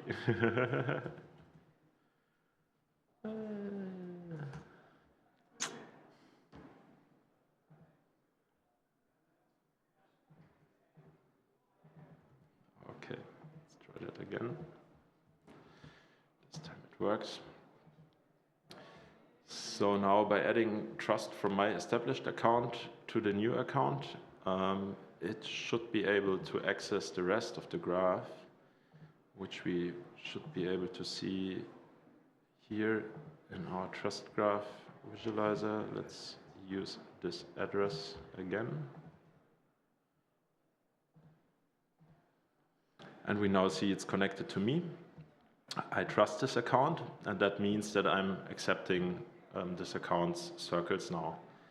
So when we now try again to calculate the route from this account to our shop.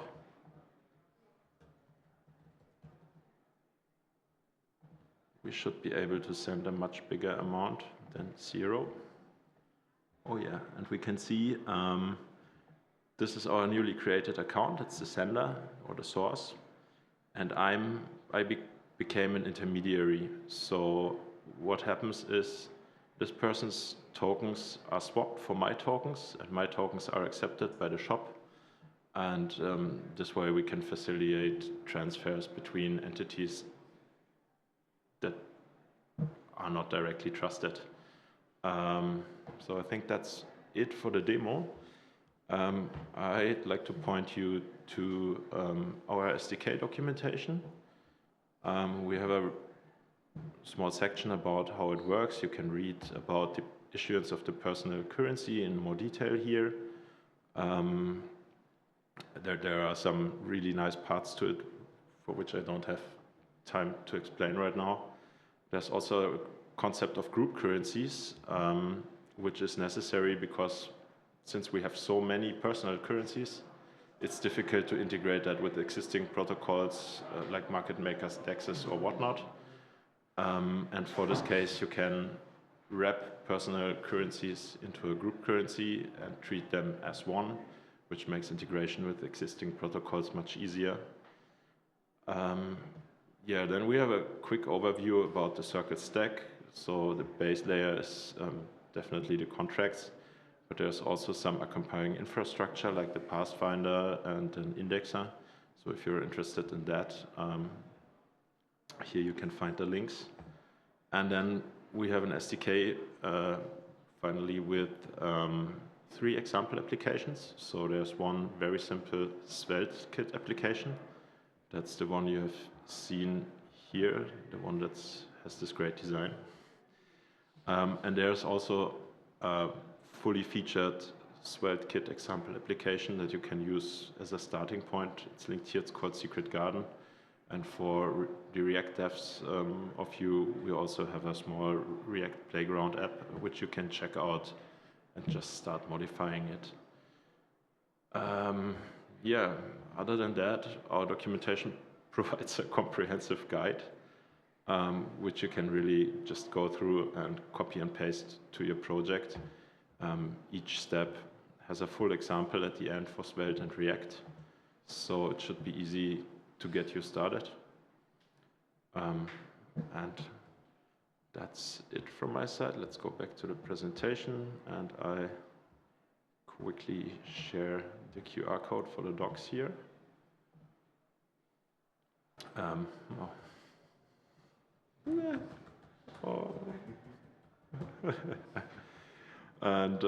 yeah, thank you very much. After that, I will hand over to my colleague Gabriel, who will tell you about AI agents and maybe a little bit about how they can be integrated with Circles. So we have one bounty for the best integration of the Circles SDK, a bounty for the AI agents about he will talk, and a combined bounty. Thank you very much. Let's go over to Gabriel.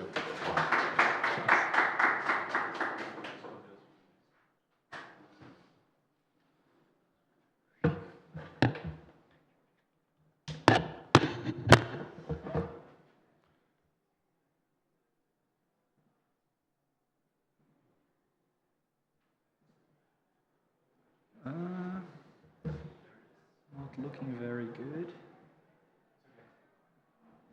Oh, awesome, thank you. Hello guys, I think I have 10 minutes or so I'm gonna be quick. Basically, I'm gonna start with where can you get help and support. It's here, so we have a Telegram group, we also have a Gnosis Discord channel. Those are linked, I should actually look at my screen. Those are linked here in the bounties. So you can see at this is the bounty build with AI agents. So you can just click here. We have a starter repo here, as well as some great documentation on Gitbook. What are we trying to build? What are you interested in? We're building agents that interact with prediction markets. The agent that we have in mind and we thought for this hackathon is what we call general agent. And the general agent is simply an agent that starts with you should learn, you should evolve, and you should survive. So it's very general, and it has a set of tools at his disposal. Basically, it's how to interact with prediction markets by buying tokens, selling tokens, fetching its balance, and redeeming its winnings. But we're also interested in, for the hackathon, that you guys be creative and create new tools that you guys find interesting for this agent, either interacting with other DeFi protocols or noses, doing any kind of tools that you can think of. That's the one avenue that we're interested in. The second avenue is if you guys have some frameworks or some other ideas on how to create such an agent, also feel free to do so, and reach out to us if you need some guidance, some orientation, or want to bounce off ideas. The contacts are here as well in the documentation. Also, if you guys go through the documentation here, if you need some OpenAI API keys, we also got you covered, so let us know, and Vanchinka is the API key master, so just let her know. And yeah, some other tools, they're actually free to get started, so feel free to create an app. And just to let you go, okay, I'm actually talking too fast here, let me slow down a little bit. How does that look like, right? So this is also linked in the documentation afterwards. So this is a dashboard that we have our current state of the agent, right? So what is the agent doing right now? If you guys see on the bottom here, you can see one iteration for it to run. It's basically a while loop, and then you say, okay, run once, run twice, and so on. If we say run, let's say 10 times, oops, 10 times, with the default prompt that we have, learn, survive, evolve, then you're gonna see that it does something. It starts really slow and says, hey, what do I need to do? Learn about learning, what should I do? And then it slowly tries to fetch the markets because it understands that surviving means having a positive balance in XDAI. So you can see that it fetches the balance here. And now, as it has the tools for fetching prediction markets, it also fetches the markets that it has at its disposal. So those are some of the questions that it has access to. I think that it exhausted the iterations. Oh no, it's still running. So I would expect it to place a bet, so buy some outcome tokens, hopefully. Yeah, it's actually predicting the probability for a market, so you can see what is the probability that this market ID happens, and then it says 0.75, I don't like this one, or I do like it, or let me get a probability from another source, and by predicting the probability of a given market, then it decides if it should place a bet or not place a bet for a given market, right? If I trust that my prediction is correct, then it makes more sense than if my prediction is rather low. So I guess those, yeah, it didn't really place a bet. So if you can start more iterations here, you can also say it has some memory, right? So you can see it's just in the end, so it picks up what it did before, so it has some history. So yeah, that's what I wanted to show. Buy yes, it's a tool that it has, it's already there, and it, as I said, places a bet. So buy yes outcome tokens. Yeah, and maybe going through the code real quick. Anyways, this dashboard is linked, feel free to take a look. What I wanted to say is this is a very Python heavy project, so the general agent is here, and the relevant function is called main. And the main here involves creating an agent, so it's really standard OpenAI, ChatGPT stuff. You register the functions that you have. So for example, you also have the get balance here, that it fetches your balance in XDAI. It fetches your wallet name as well. And it registers the functions, and you're able to configure the prompt. So as I said, this is one of the prompts that we have, act as a trader, or you can also adapt that to your own needs if you have a different use case in mind. And then you run iterations here with a given number of iterations that you have. Yeah, anyways, support channels are there. The other thing that I wanted to briefly mention is the bounties themselves. So you can read it through basically, but this is really the use case we're looking for. New functions, new framework, and be creative. I mean, more than happy to bounce off ideas and seeing any other interesting use cases you might have. And I just would like to highlight this option here. So the Circles AI integration, that's something we're working internally at Gnosis and trying to understand how kind of touch points we have. Those 2 points that we mentioned are just suggestions. So having circles as collateral for prediction markets.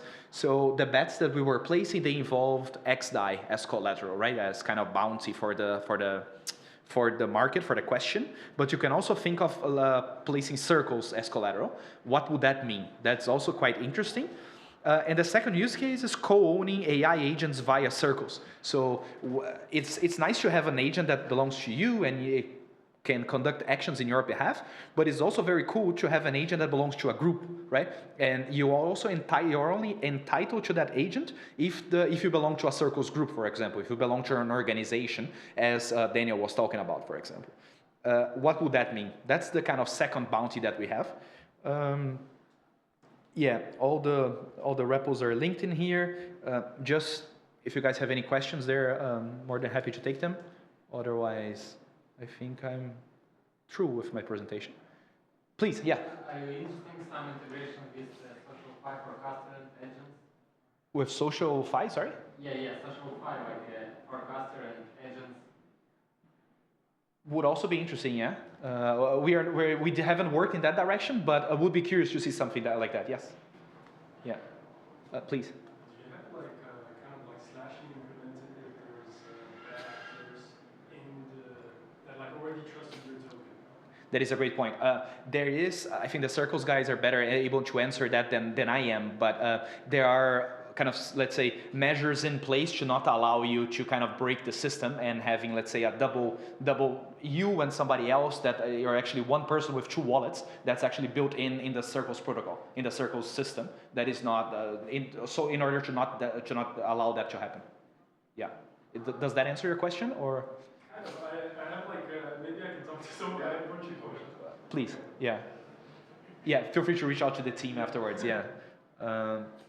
I guess just checking if I need to say something else.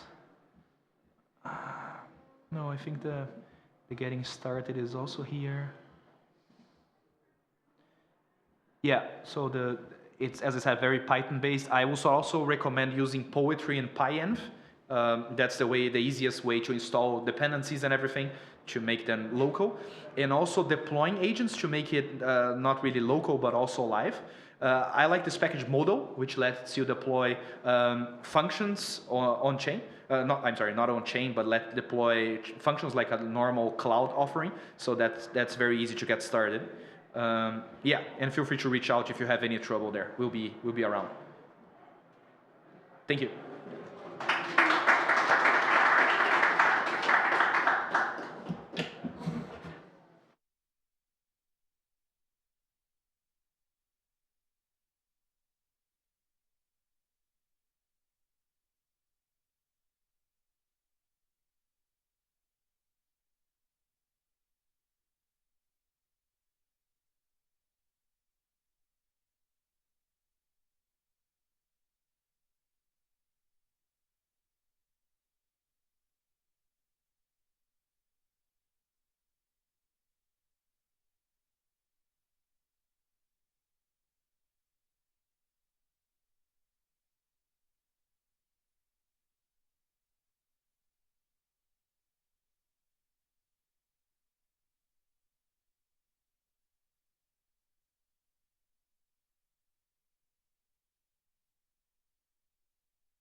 Great. Yeah, that'll be great. Yeah. Okay. I guess we can get started. Hi, I'm Chef Mies, a smart contract engineer over at PancakeSwaps. In this session, we're going to talk about how to build hooks on PancakeSwap v4. So a quick recap about why v4 in the first place. Firstly, in PancakeSwap v3, we do not have the ability to add in new AMM design without re-implementing the entire protocol. And secondly, in v3, if you know our liquidity pool is fixed fee models. So a lot of studies have shown that dynamic fee does have its benefits to both traders and LPs. That cannot be done in v3, sadly. Thirdly, in the EVM space, transient storage is recently implemented, so that can cut down gas much more. With that in mind, this comes to v4. v4 is a very simple three-layered architecture. Firstly, on why so, we can add in simply new AMM models. If there's a new AMM type, just plug in over in the pool managers as one of them. Secondly is that we have the custom layer hooks. This is where developers like you can add custom features to the liquidity pools. For example, if you like dynamic fees, you have found some articles that says this particular algorithm is good. This is where you can come in to implement the dynamic fee models. Lastly, we also make use of transient storage and certain techniques to improve the gas. So with that in mind, let's go through the three layers on PancakeSwap v4. So firstly, the first layer is the accounting layer. It's basically just a vault contracts that maintain a ledger of tokens that are deposited or owed, facilitating a secure and efficient settlement process. So how it works in v4 is that when you want to interact with PancakeSwap v4, firstly, you actually call the vault contracts, get a lock, and the vault will give you a acquired lock acquired callbacks. Then you will start performing actions. So some actions, for example, is that you can call pool managers over here, .swap, and then when you do a swap, it will inform the vault of the balance change. For example, if you swap token 0 for token 1, then at the end of that, from your contract, you need to take token 1 from the vault and then give token 0 to the vault. Right? You only do this at the end of all your actions. So I think one way you can see of this is that by doing settlement at the end, it cuts down on gas significantly. So in v3, if you know for multi-hop swap, A to B to C, there are multiple ERC20 transfers. Like for example, you transfer A, token B to pool A, token B, token C to pool B. So there are 4 ERC20 transfers. But in v4, because of flash accounting, net settlement at the end, you can see over here, you only transfer token A and C because token B is netted off in the multi-hop transactions. So that's one key benefit of how v4 can cut down on gas here. Secondly, the AMM layer. So this is basically a singleton implementation for each AMM type. So what it means is that in v3, each pool has its own contract address, but in v4, all the pools for AMM type are in one contract address. So this further cut down the gas as well. And at launch, we're going to have 2 pool managers, 2 AMM type. One is the concentrated liquidity, and one is the liquidity book type, which is inspired by Trader Joe. So on the developer docs, you can find out more information about each pool type, what's the use case, and which pool type to potentially use. And on the bottom here, you can see struct pool key. So this is basically define how a pool looks like. There's very simple, similar to v3. There's token 0, which is currency 0, currency 1, as well as the fee, as well as the tick spacing over here. The only addition is, firstly, the pool managers, which is the AMM type you're using. Secondly, is the hooks. So let's talk about hooks, which is the third layer, the last layer. So hooks are actually add-on to liquidity pools. So these hooks are actually contracts deployed by external developers like you. We don't control the hooks at all. So basically, when you deploy hooks, you actually need to specify what are the callbacks that you need. So you can see over in this diagram, there are really 10 callbacks that you can use. Like for example, when the pool is initialized, there are 2 callbacks. When there's a swap event, there's some callbacks. Likewise for liquidity and donate related events. So some of the example ideas is that you can build custom oracles, dynamic fee, limit orders, and so forth. Yeah? And just remember, when you define the pool types, when you define the callbacks, they are immutable. So if you say you want before and after swap for this pool, you cannot halfway say, I want to add more callbacks. This is just for security reasons here. And with that in mind, let's look at a quick sequence diagram of how the hooks are being called. So on the left, this diagram, It's just how V4 works. There's the 4 steps. And over in the right is a sequence diagram of how users interact with SOAP routers and eventually to the hooks. So from users' perspective, they interact with this external contract with the SOAP routers. The SOAP routers will then do the 4 steps, get a log from the vault, a log acquired callback, perform the actions with the pool managers by calling SOAP, and then the pool managers will check, hey, did this vault registered before SOAP callbacks? If it does, then you will call your hooks before SOAP. This is where you can do whatever you want in there, after which you return, and then the pool managers will then call the CL pool libraries to perform the SOAP and get a balance delta. After which the pool managers will check, hey, is there after SOAP permissions? Then call after SOAPs. After which you will update the vault of the balance change, and then the SOAP routers will just need to take all transfer tokens to the vault itself. All right, so just maybe I'll just pause here before going to the next slide if there's any questions here. Yeah? So we're locking the vault or we're locking a pool? You're locking the vault, the accounting layer. You need to get a lock from the vault before performing any actions. So once I lock the vault, can I do a swap and then in the after swap, call remove liquidity? Okay, so the question is that after you get a lock, can you perform a swap and then remove liquidity? Yeah, so the key action is that after you get a lock, you can perform as many actions as you want, swap or liquidity related, and then after all these actions, you then perform the net settlements. That means take or transfer token accordingly. Yeah? Yes, you have to make sure that all the accounting is settled. So I can do multiple LPs, multiple pools, whatever. Yeah, so the question is, can I do multiple actions? Yeah, you can do as many actions as you want, so long at the end of the transactions, you settle the deltas. That means the vault, you need to make sure you take the necessary token, you repay the necessary tokens, yeah. Each pool has its own delta. Yes, correct. So what do I get back? A list of deltas? Or? Yeah, maybe later on in the examples, we maybe have a better ideas. Yeah, I'll show the example shortly.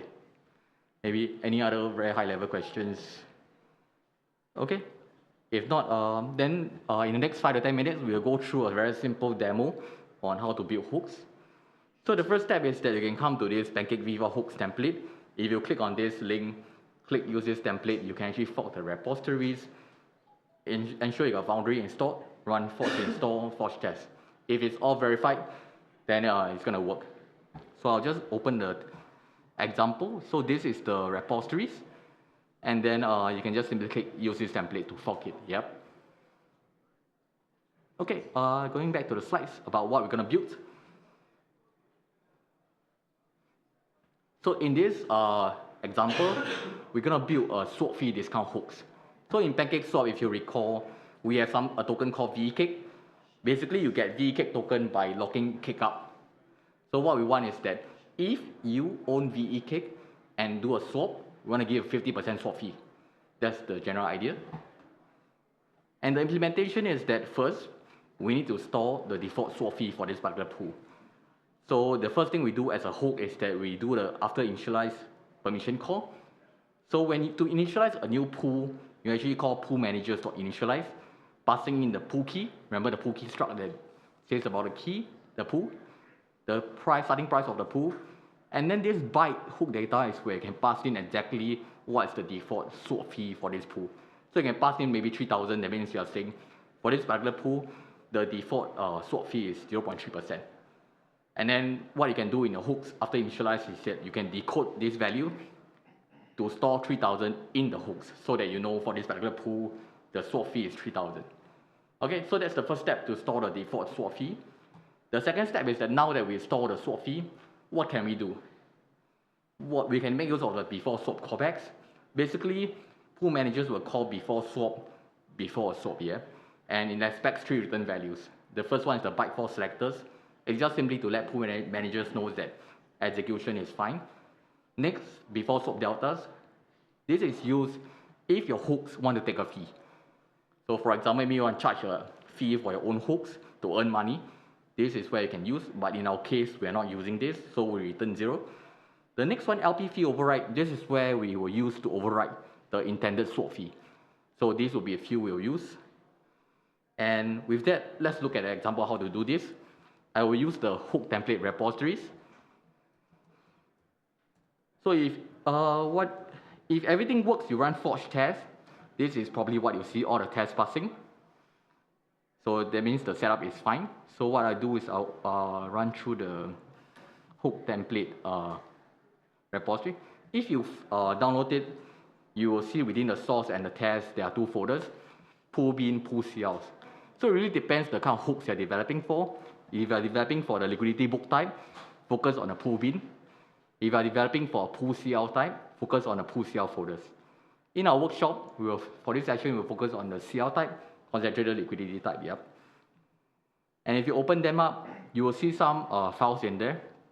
The first file is the base hooks. So this is the very simple abstract contracts that the hook will override or implement. Basically, it contains all the necessary stuff for your hooks, and also includes things like the different kind of methods you can override. So if, for example, if you need after initialize, you will then override this method in your hooks here. Very, very simple. In the next one, this is example hooks. So basically, this hook is called CL counter hooks. It's just a very simple hook that counts the number of times it's being caught. So you can see firstly over here, it has a mapping to track the number of times being caught. And then this method is very important. If you are doing hooks for a hackathon, you must implement this method in your hooks.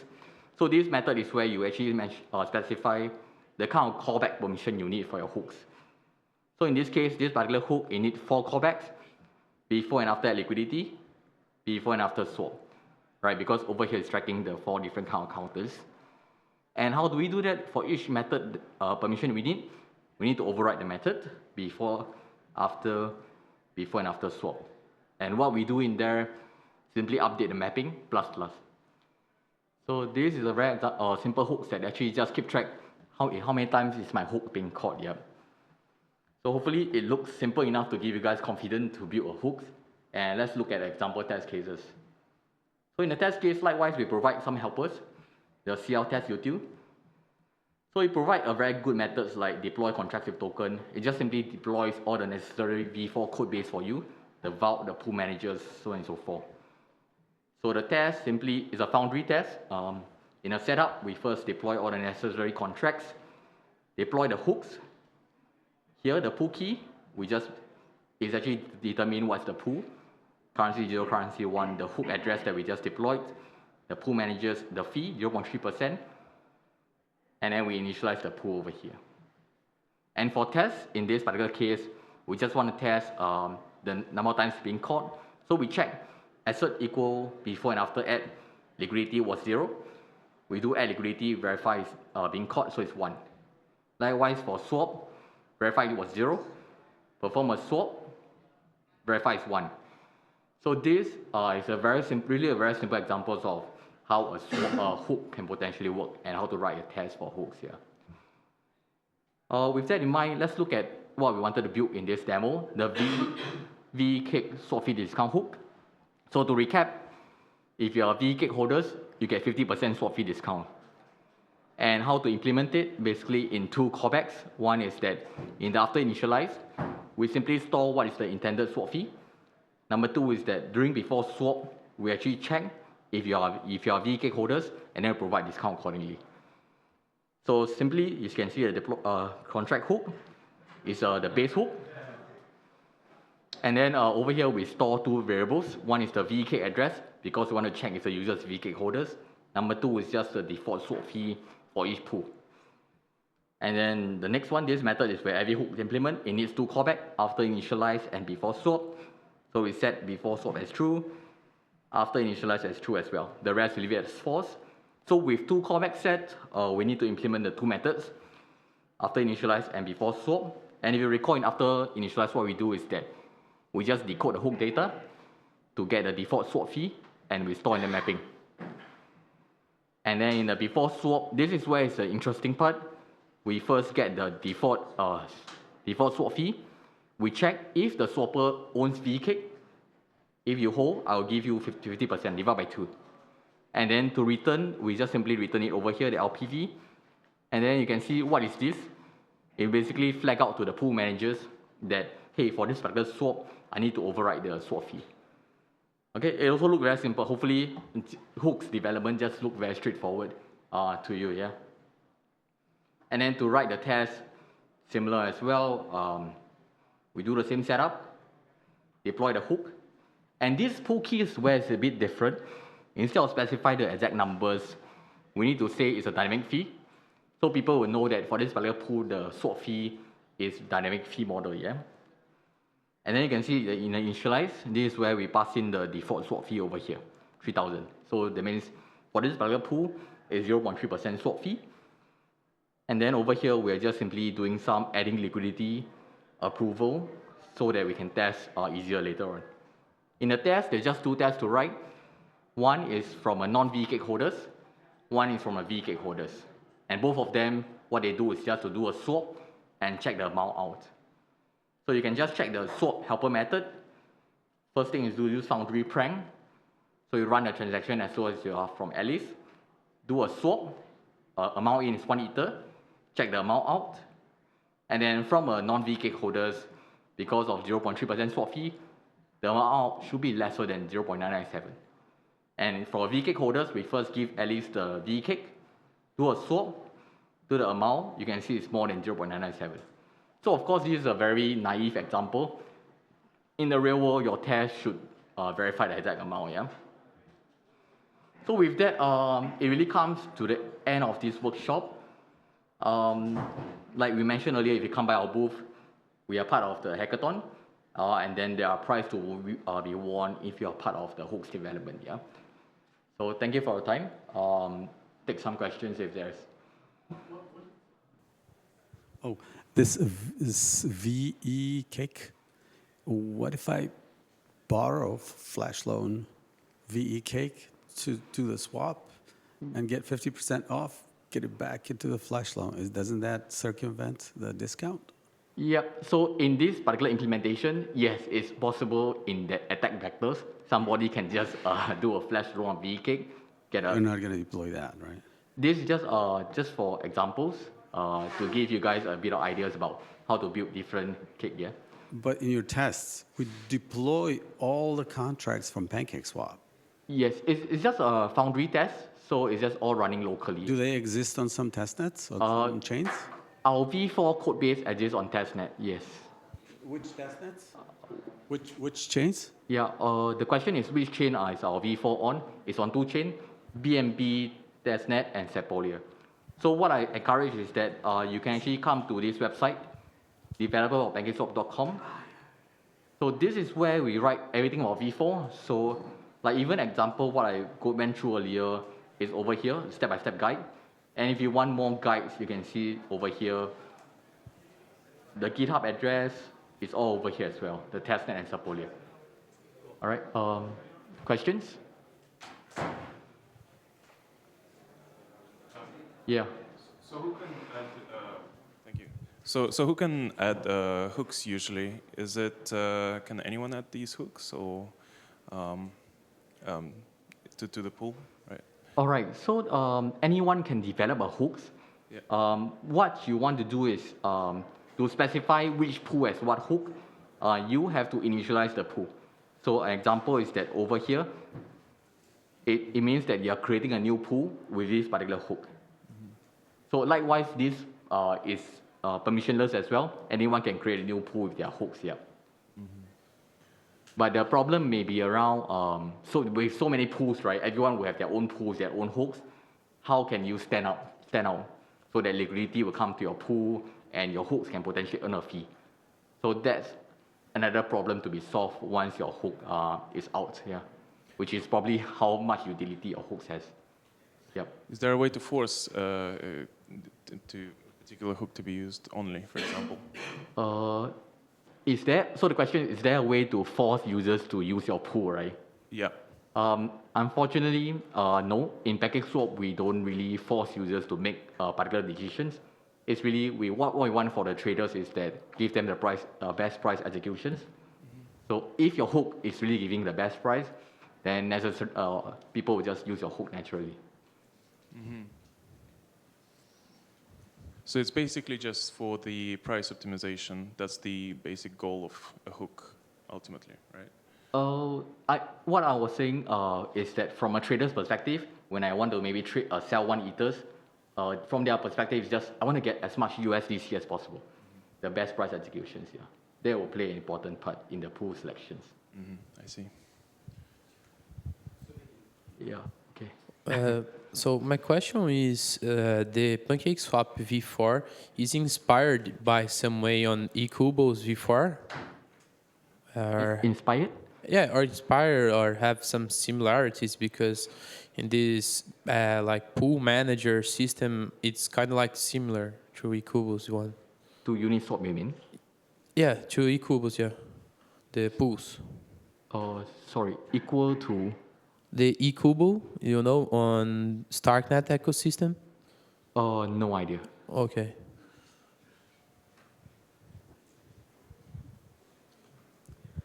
So there is absolutely no guarantee that my pool is going to be used. They can completely circumvent it. Is there any way around it? How is you're going to front end do this? So like mentioned earlier, from our front end, what we route is the best trade price execution route for the users. So in order for yours to be selected, it could be a few reasons. One is that deep liquidity, so users have the minimum slippage. Number two is that maybe your hook is running some promotions where you're maybe giving users some benefits. A different token. They use me first. Okay, thanks. Yeah, some kind of incentive for them, right? Then your pool might be used, yeah.